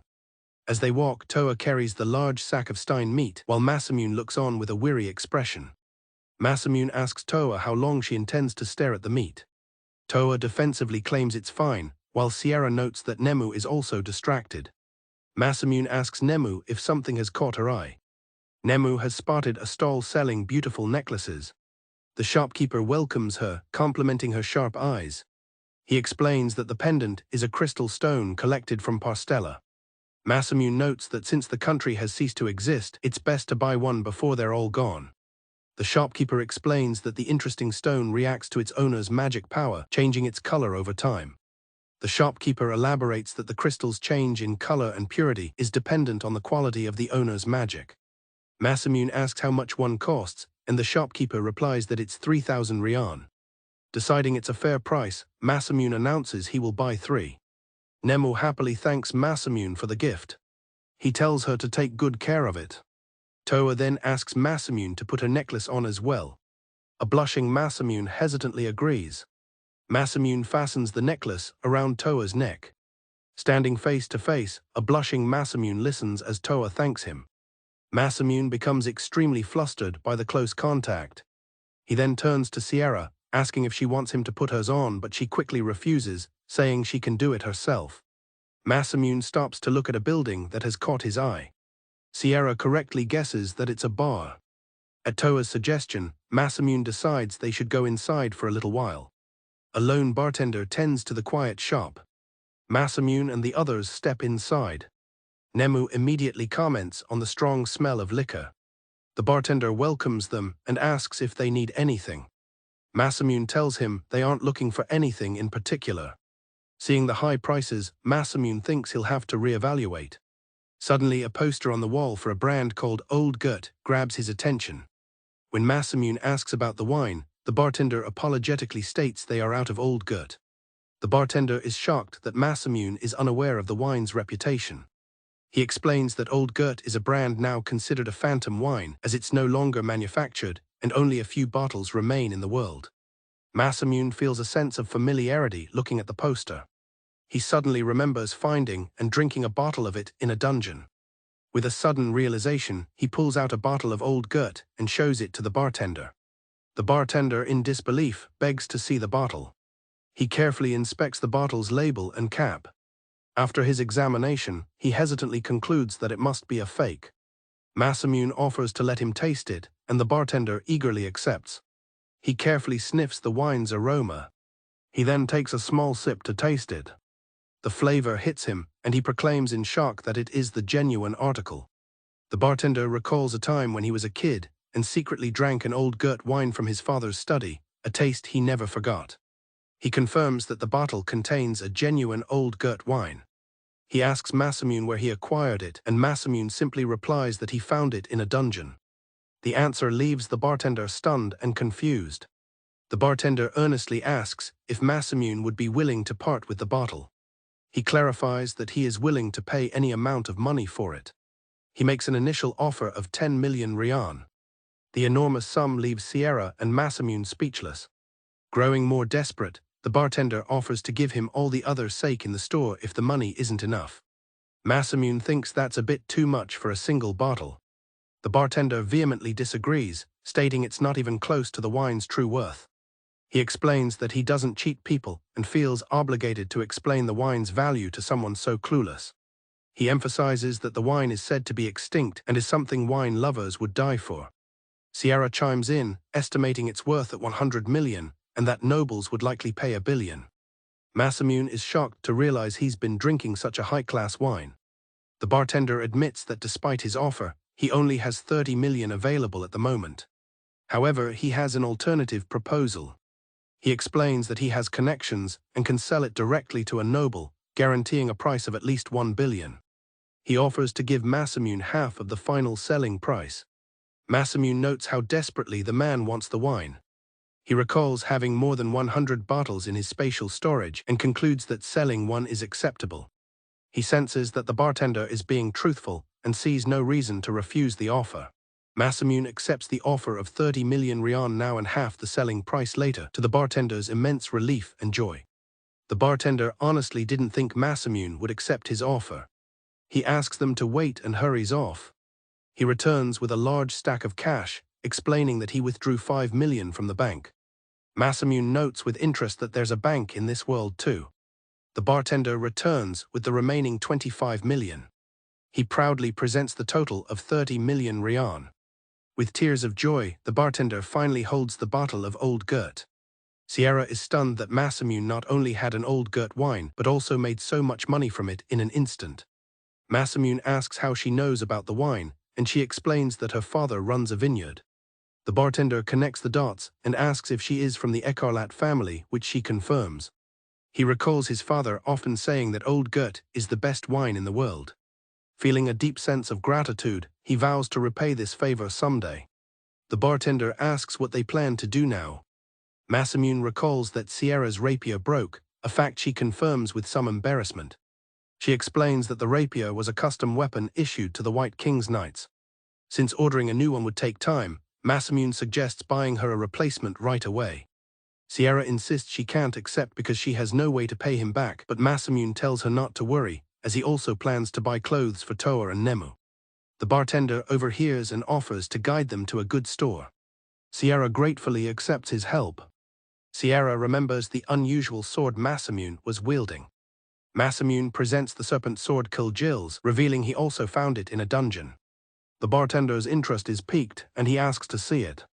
Masamune agrees and hands it over. The bartender advises Masamune against casually mentioning the word dungeon to others. Masamune asks why, and the bartender explains that dungeon items are largely unknown.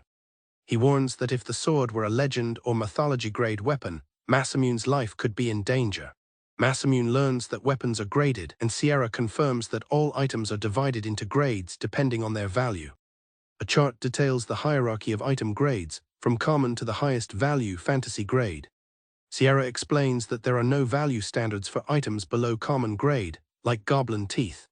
The bartender suggests taking the sword for an appraisal. This way, he explains, Masamune will know the sword's grade. He adds that the store he's guiding them to also happens to appraise items. The bartender proposes that for safety, they should say the sword belongs to him. Masamune considers that the sword was originally Cheon's, so it couldn't be a low-grade item, and decides to take this opportunity to find out its grade. Agreeing to the plan, Masamune asks the bartender to lead on. Their guide leads them to a large, impressive building called the KK Toy Store. He explains that it's a general store run by the major KK group. The store specializes in magic equipment. Inside, the store resembles a grand museum, with various pieces of armor and weaponry elegantly displayed in glass cases under chandeliers. Masamune is impressed by the wide range of collections. Nemu is captivated by all the glittering items and excitedly runs off to explore, prompting Toa to call out to her. Their guide hands over Masamune's sword to be appraised. He suggests Masamune and the others look around while they wait. Masamune tells Sierra she should go find a rapier she likes, while he goes to check on Nemu. Sierra seems hesitant about the offer. Masamune proposes that any purchases can be considered rent for staying at her house, adding that he was planning to repay her kindness anyway. Hearing this, their guide smiles and accepts the arrangement on her behalf. Masamune finds Toa and asks if she's found anything interesting. She replies that she hasn't, as she already has a sword. Toa adds that she finds the displayed armor too heavy and wishes for something lighter. A shop assistant overhears and approaches them, offering to show them some lighter armor. The assistant presents a rare-grade lightweight armor made from wyvern scales.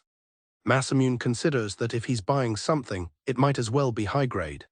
Toa, however, imagines the armor on herself and thinks it wouldn't suit her. Masamune's attention is then drawn to a separate room, and he asks what is inside. The assistant explains it's the National Treasure grade corner, and entry requires a budget check. When Masamune reveals he has 10 million in cash, he asks if it's enough to enter. The shocked assistant quickly apologizes for her rudeness and eagerly leads them inside. Masamune is left wondering if National Treasure grade equipment isn't as expensive as he thought. They step into the exclusive room, where an even more impressive collection of high-end equipment is on display. Toa notes the different atmosphere in the room. She expresses her concern about Masamune spending so much money, insisting he doesn't need to buy her anything. Masamune reassures her that higher quality armor is a worthy investment. He adds that he can always earn more money later by taking on requests. He encourages her to just browse for now. Masamune calls Toa over to look at a particular piece of clothing. He asks her what she thinks of it. The shop assistant explains that it's called Angel's Protective Raiment, crafted by a high-ranked alchemist from National Treasure grade fabrics and minerals, making it sturdy, stretchy, and lightweight. Masamune thinks the raiment sounds nice and asks Toa for her opinion. He tells Toa it would suit her better than a full suit of armor, and she agrees to take it. The assistant quotes the price at 1.5 million rian.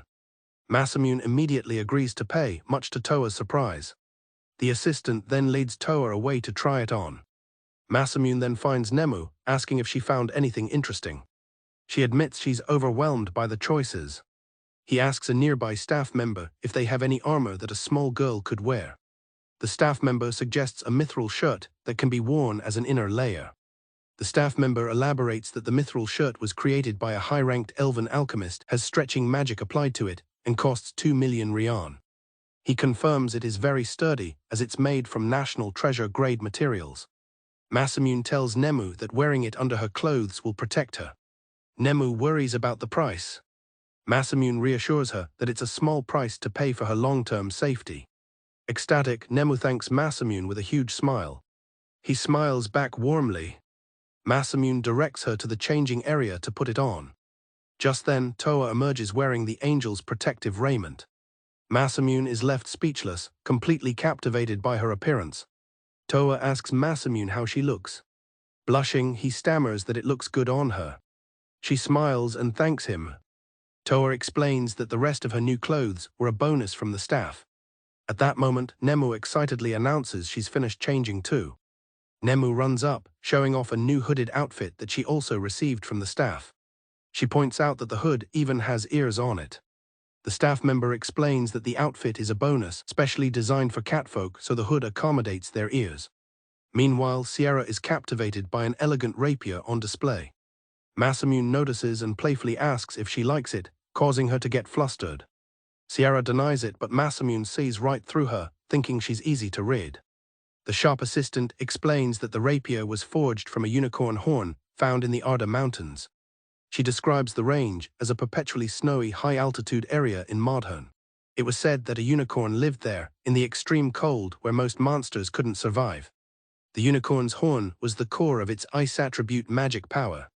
The assistant continues, noting that materials from creatures in harsh environments are of exceptional quality.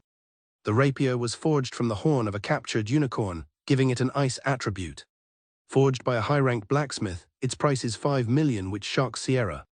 Masamune recalls that Sierra uses ice magic and suggests the sword would be perfect for her. She protests that it's too expensive, and she's fine with a cheaper one as an inexperienced knight. Masamune asks her to ignore the price and just give her honest opinion. Sierra can't contain her excitement, gushing that the sword is wonderful. She praises its sparkling blade, elegant design, and its core ice attribute. Before Sierra can object further, Masamune tells the assistant he'll buy it. Sierra is aghast, insisting she can't accept such an expensive sword. Masamune simply smiles and tells her it's too late, as he's already bought it. He hands her the sheathed rapier and asks her to take good care of it. Overwhelmed, Sierra accepts the rapier from him. With a gentle smile, she thanks him and promises to cherish it forever. Their guide returns the sword to Masamune. He explains that its value couldn't be measured. Sierra asks if that means it's legend tier, but he clarifies that the staff can measure up to legend grade. The implication is that the sword is of a higher grade. Masamune reveals that the weapon is a mythology-grade sword. Both their guide and Sierra are stunned, admitting they've never seen one. Masamune asks if it's truly that rare, and their guide confirms it's ultra-rare. He explains that mythical-grade items and above are never on the market, to the point that many believe they don't even exist. Masamune compares the situation to the imprecise infinite tier used for monster grading. Their guide clarifies that the staff has only ever seen items up to legend grade, hence their inability to appraise the sword. Masamune reflects that he knew the sword, once belonging to Cheyenne, would be high grade, but he never expected it to be this powerful. A memory of Cheyenne surfaces in Masamune's mind, where he was told the sword was special and wouldn't suit him. Back in the present, Masamune turns to Toa and asks if she would be willing to use this sword. Toa asks why he wouldn't use such an invaluable sword himself. Masamune admits that the sword doesn't feel suitable for him. As a healer, he can't make full use of its power. He tells her that he believes she is more suited to wield it than he is. Masamune then suggests they trade it for his old sword. Toa understands and agrees to the trade. Their guide remarks on how strange Masamune is, giving away such a precious item so easily, but Masamune says it would be a waste for him to use it. Their guide sighs, unsure if Masamune has a big heart or simply no desire. Masamune clarifies that it's not like that, but he thinks he's changed from the person he used to be, who was always alone. He believes this change is because he met them. And for that, he is thankful to the three of them from the bottom of his heart.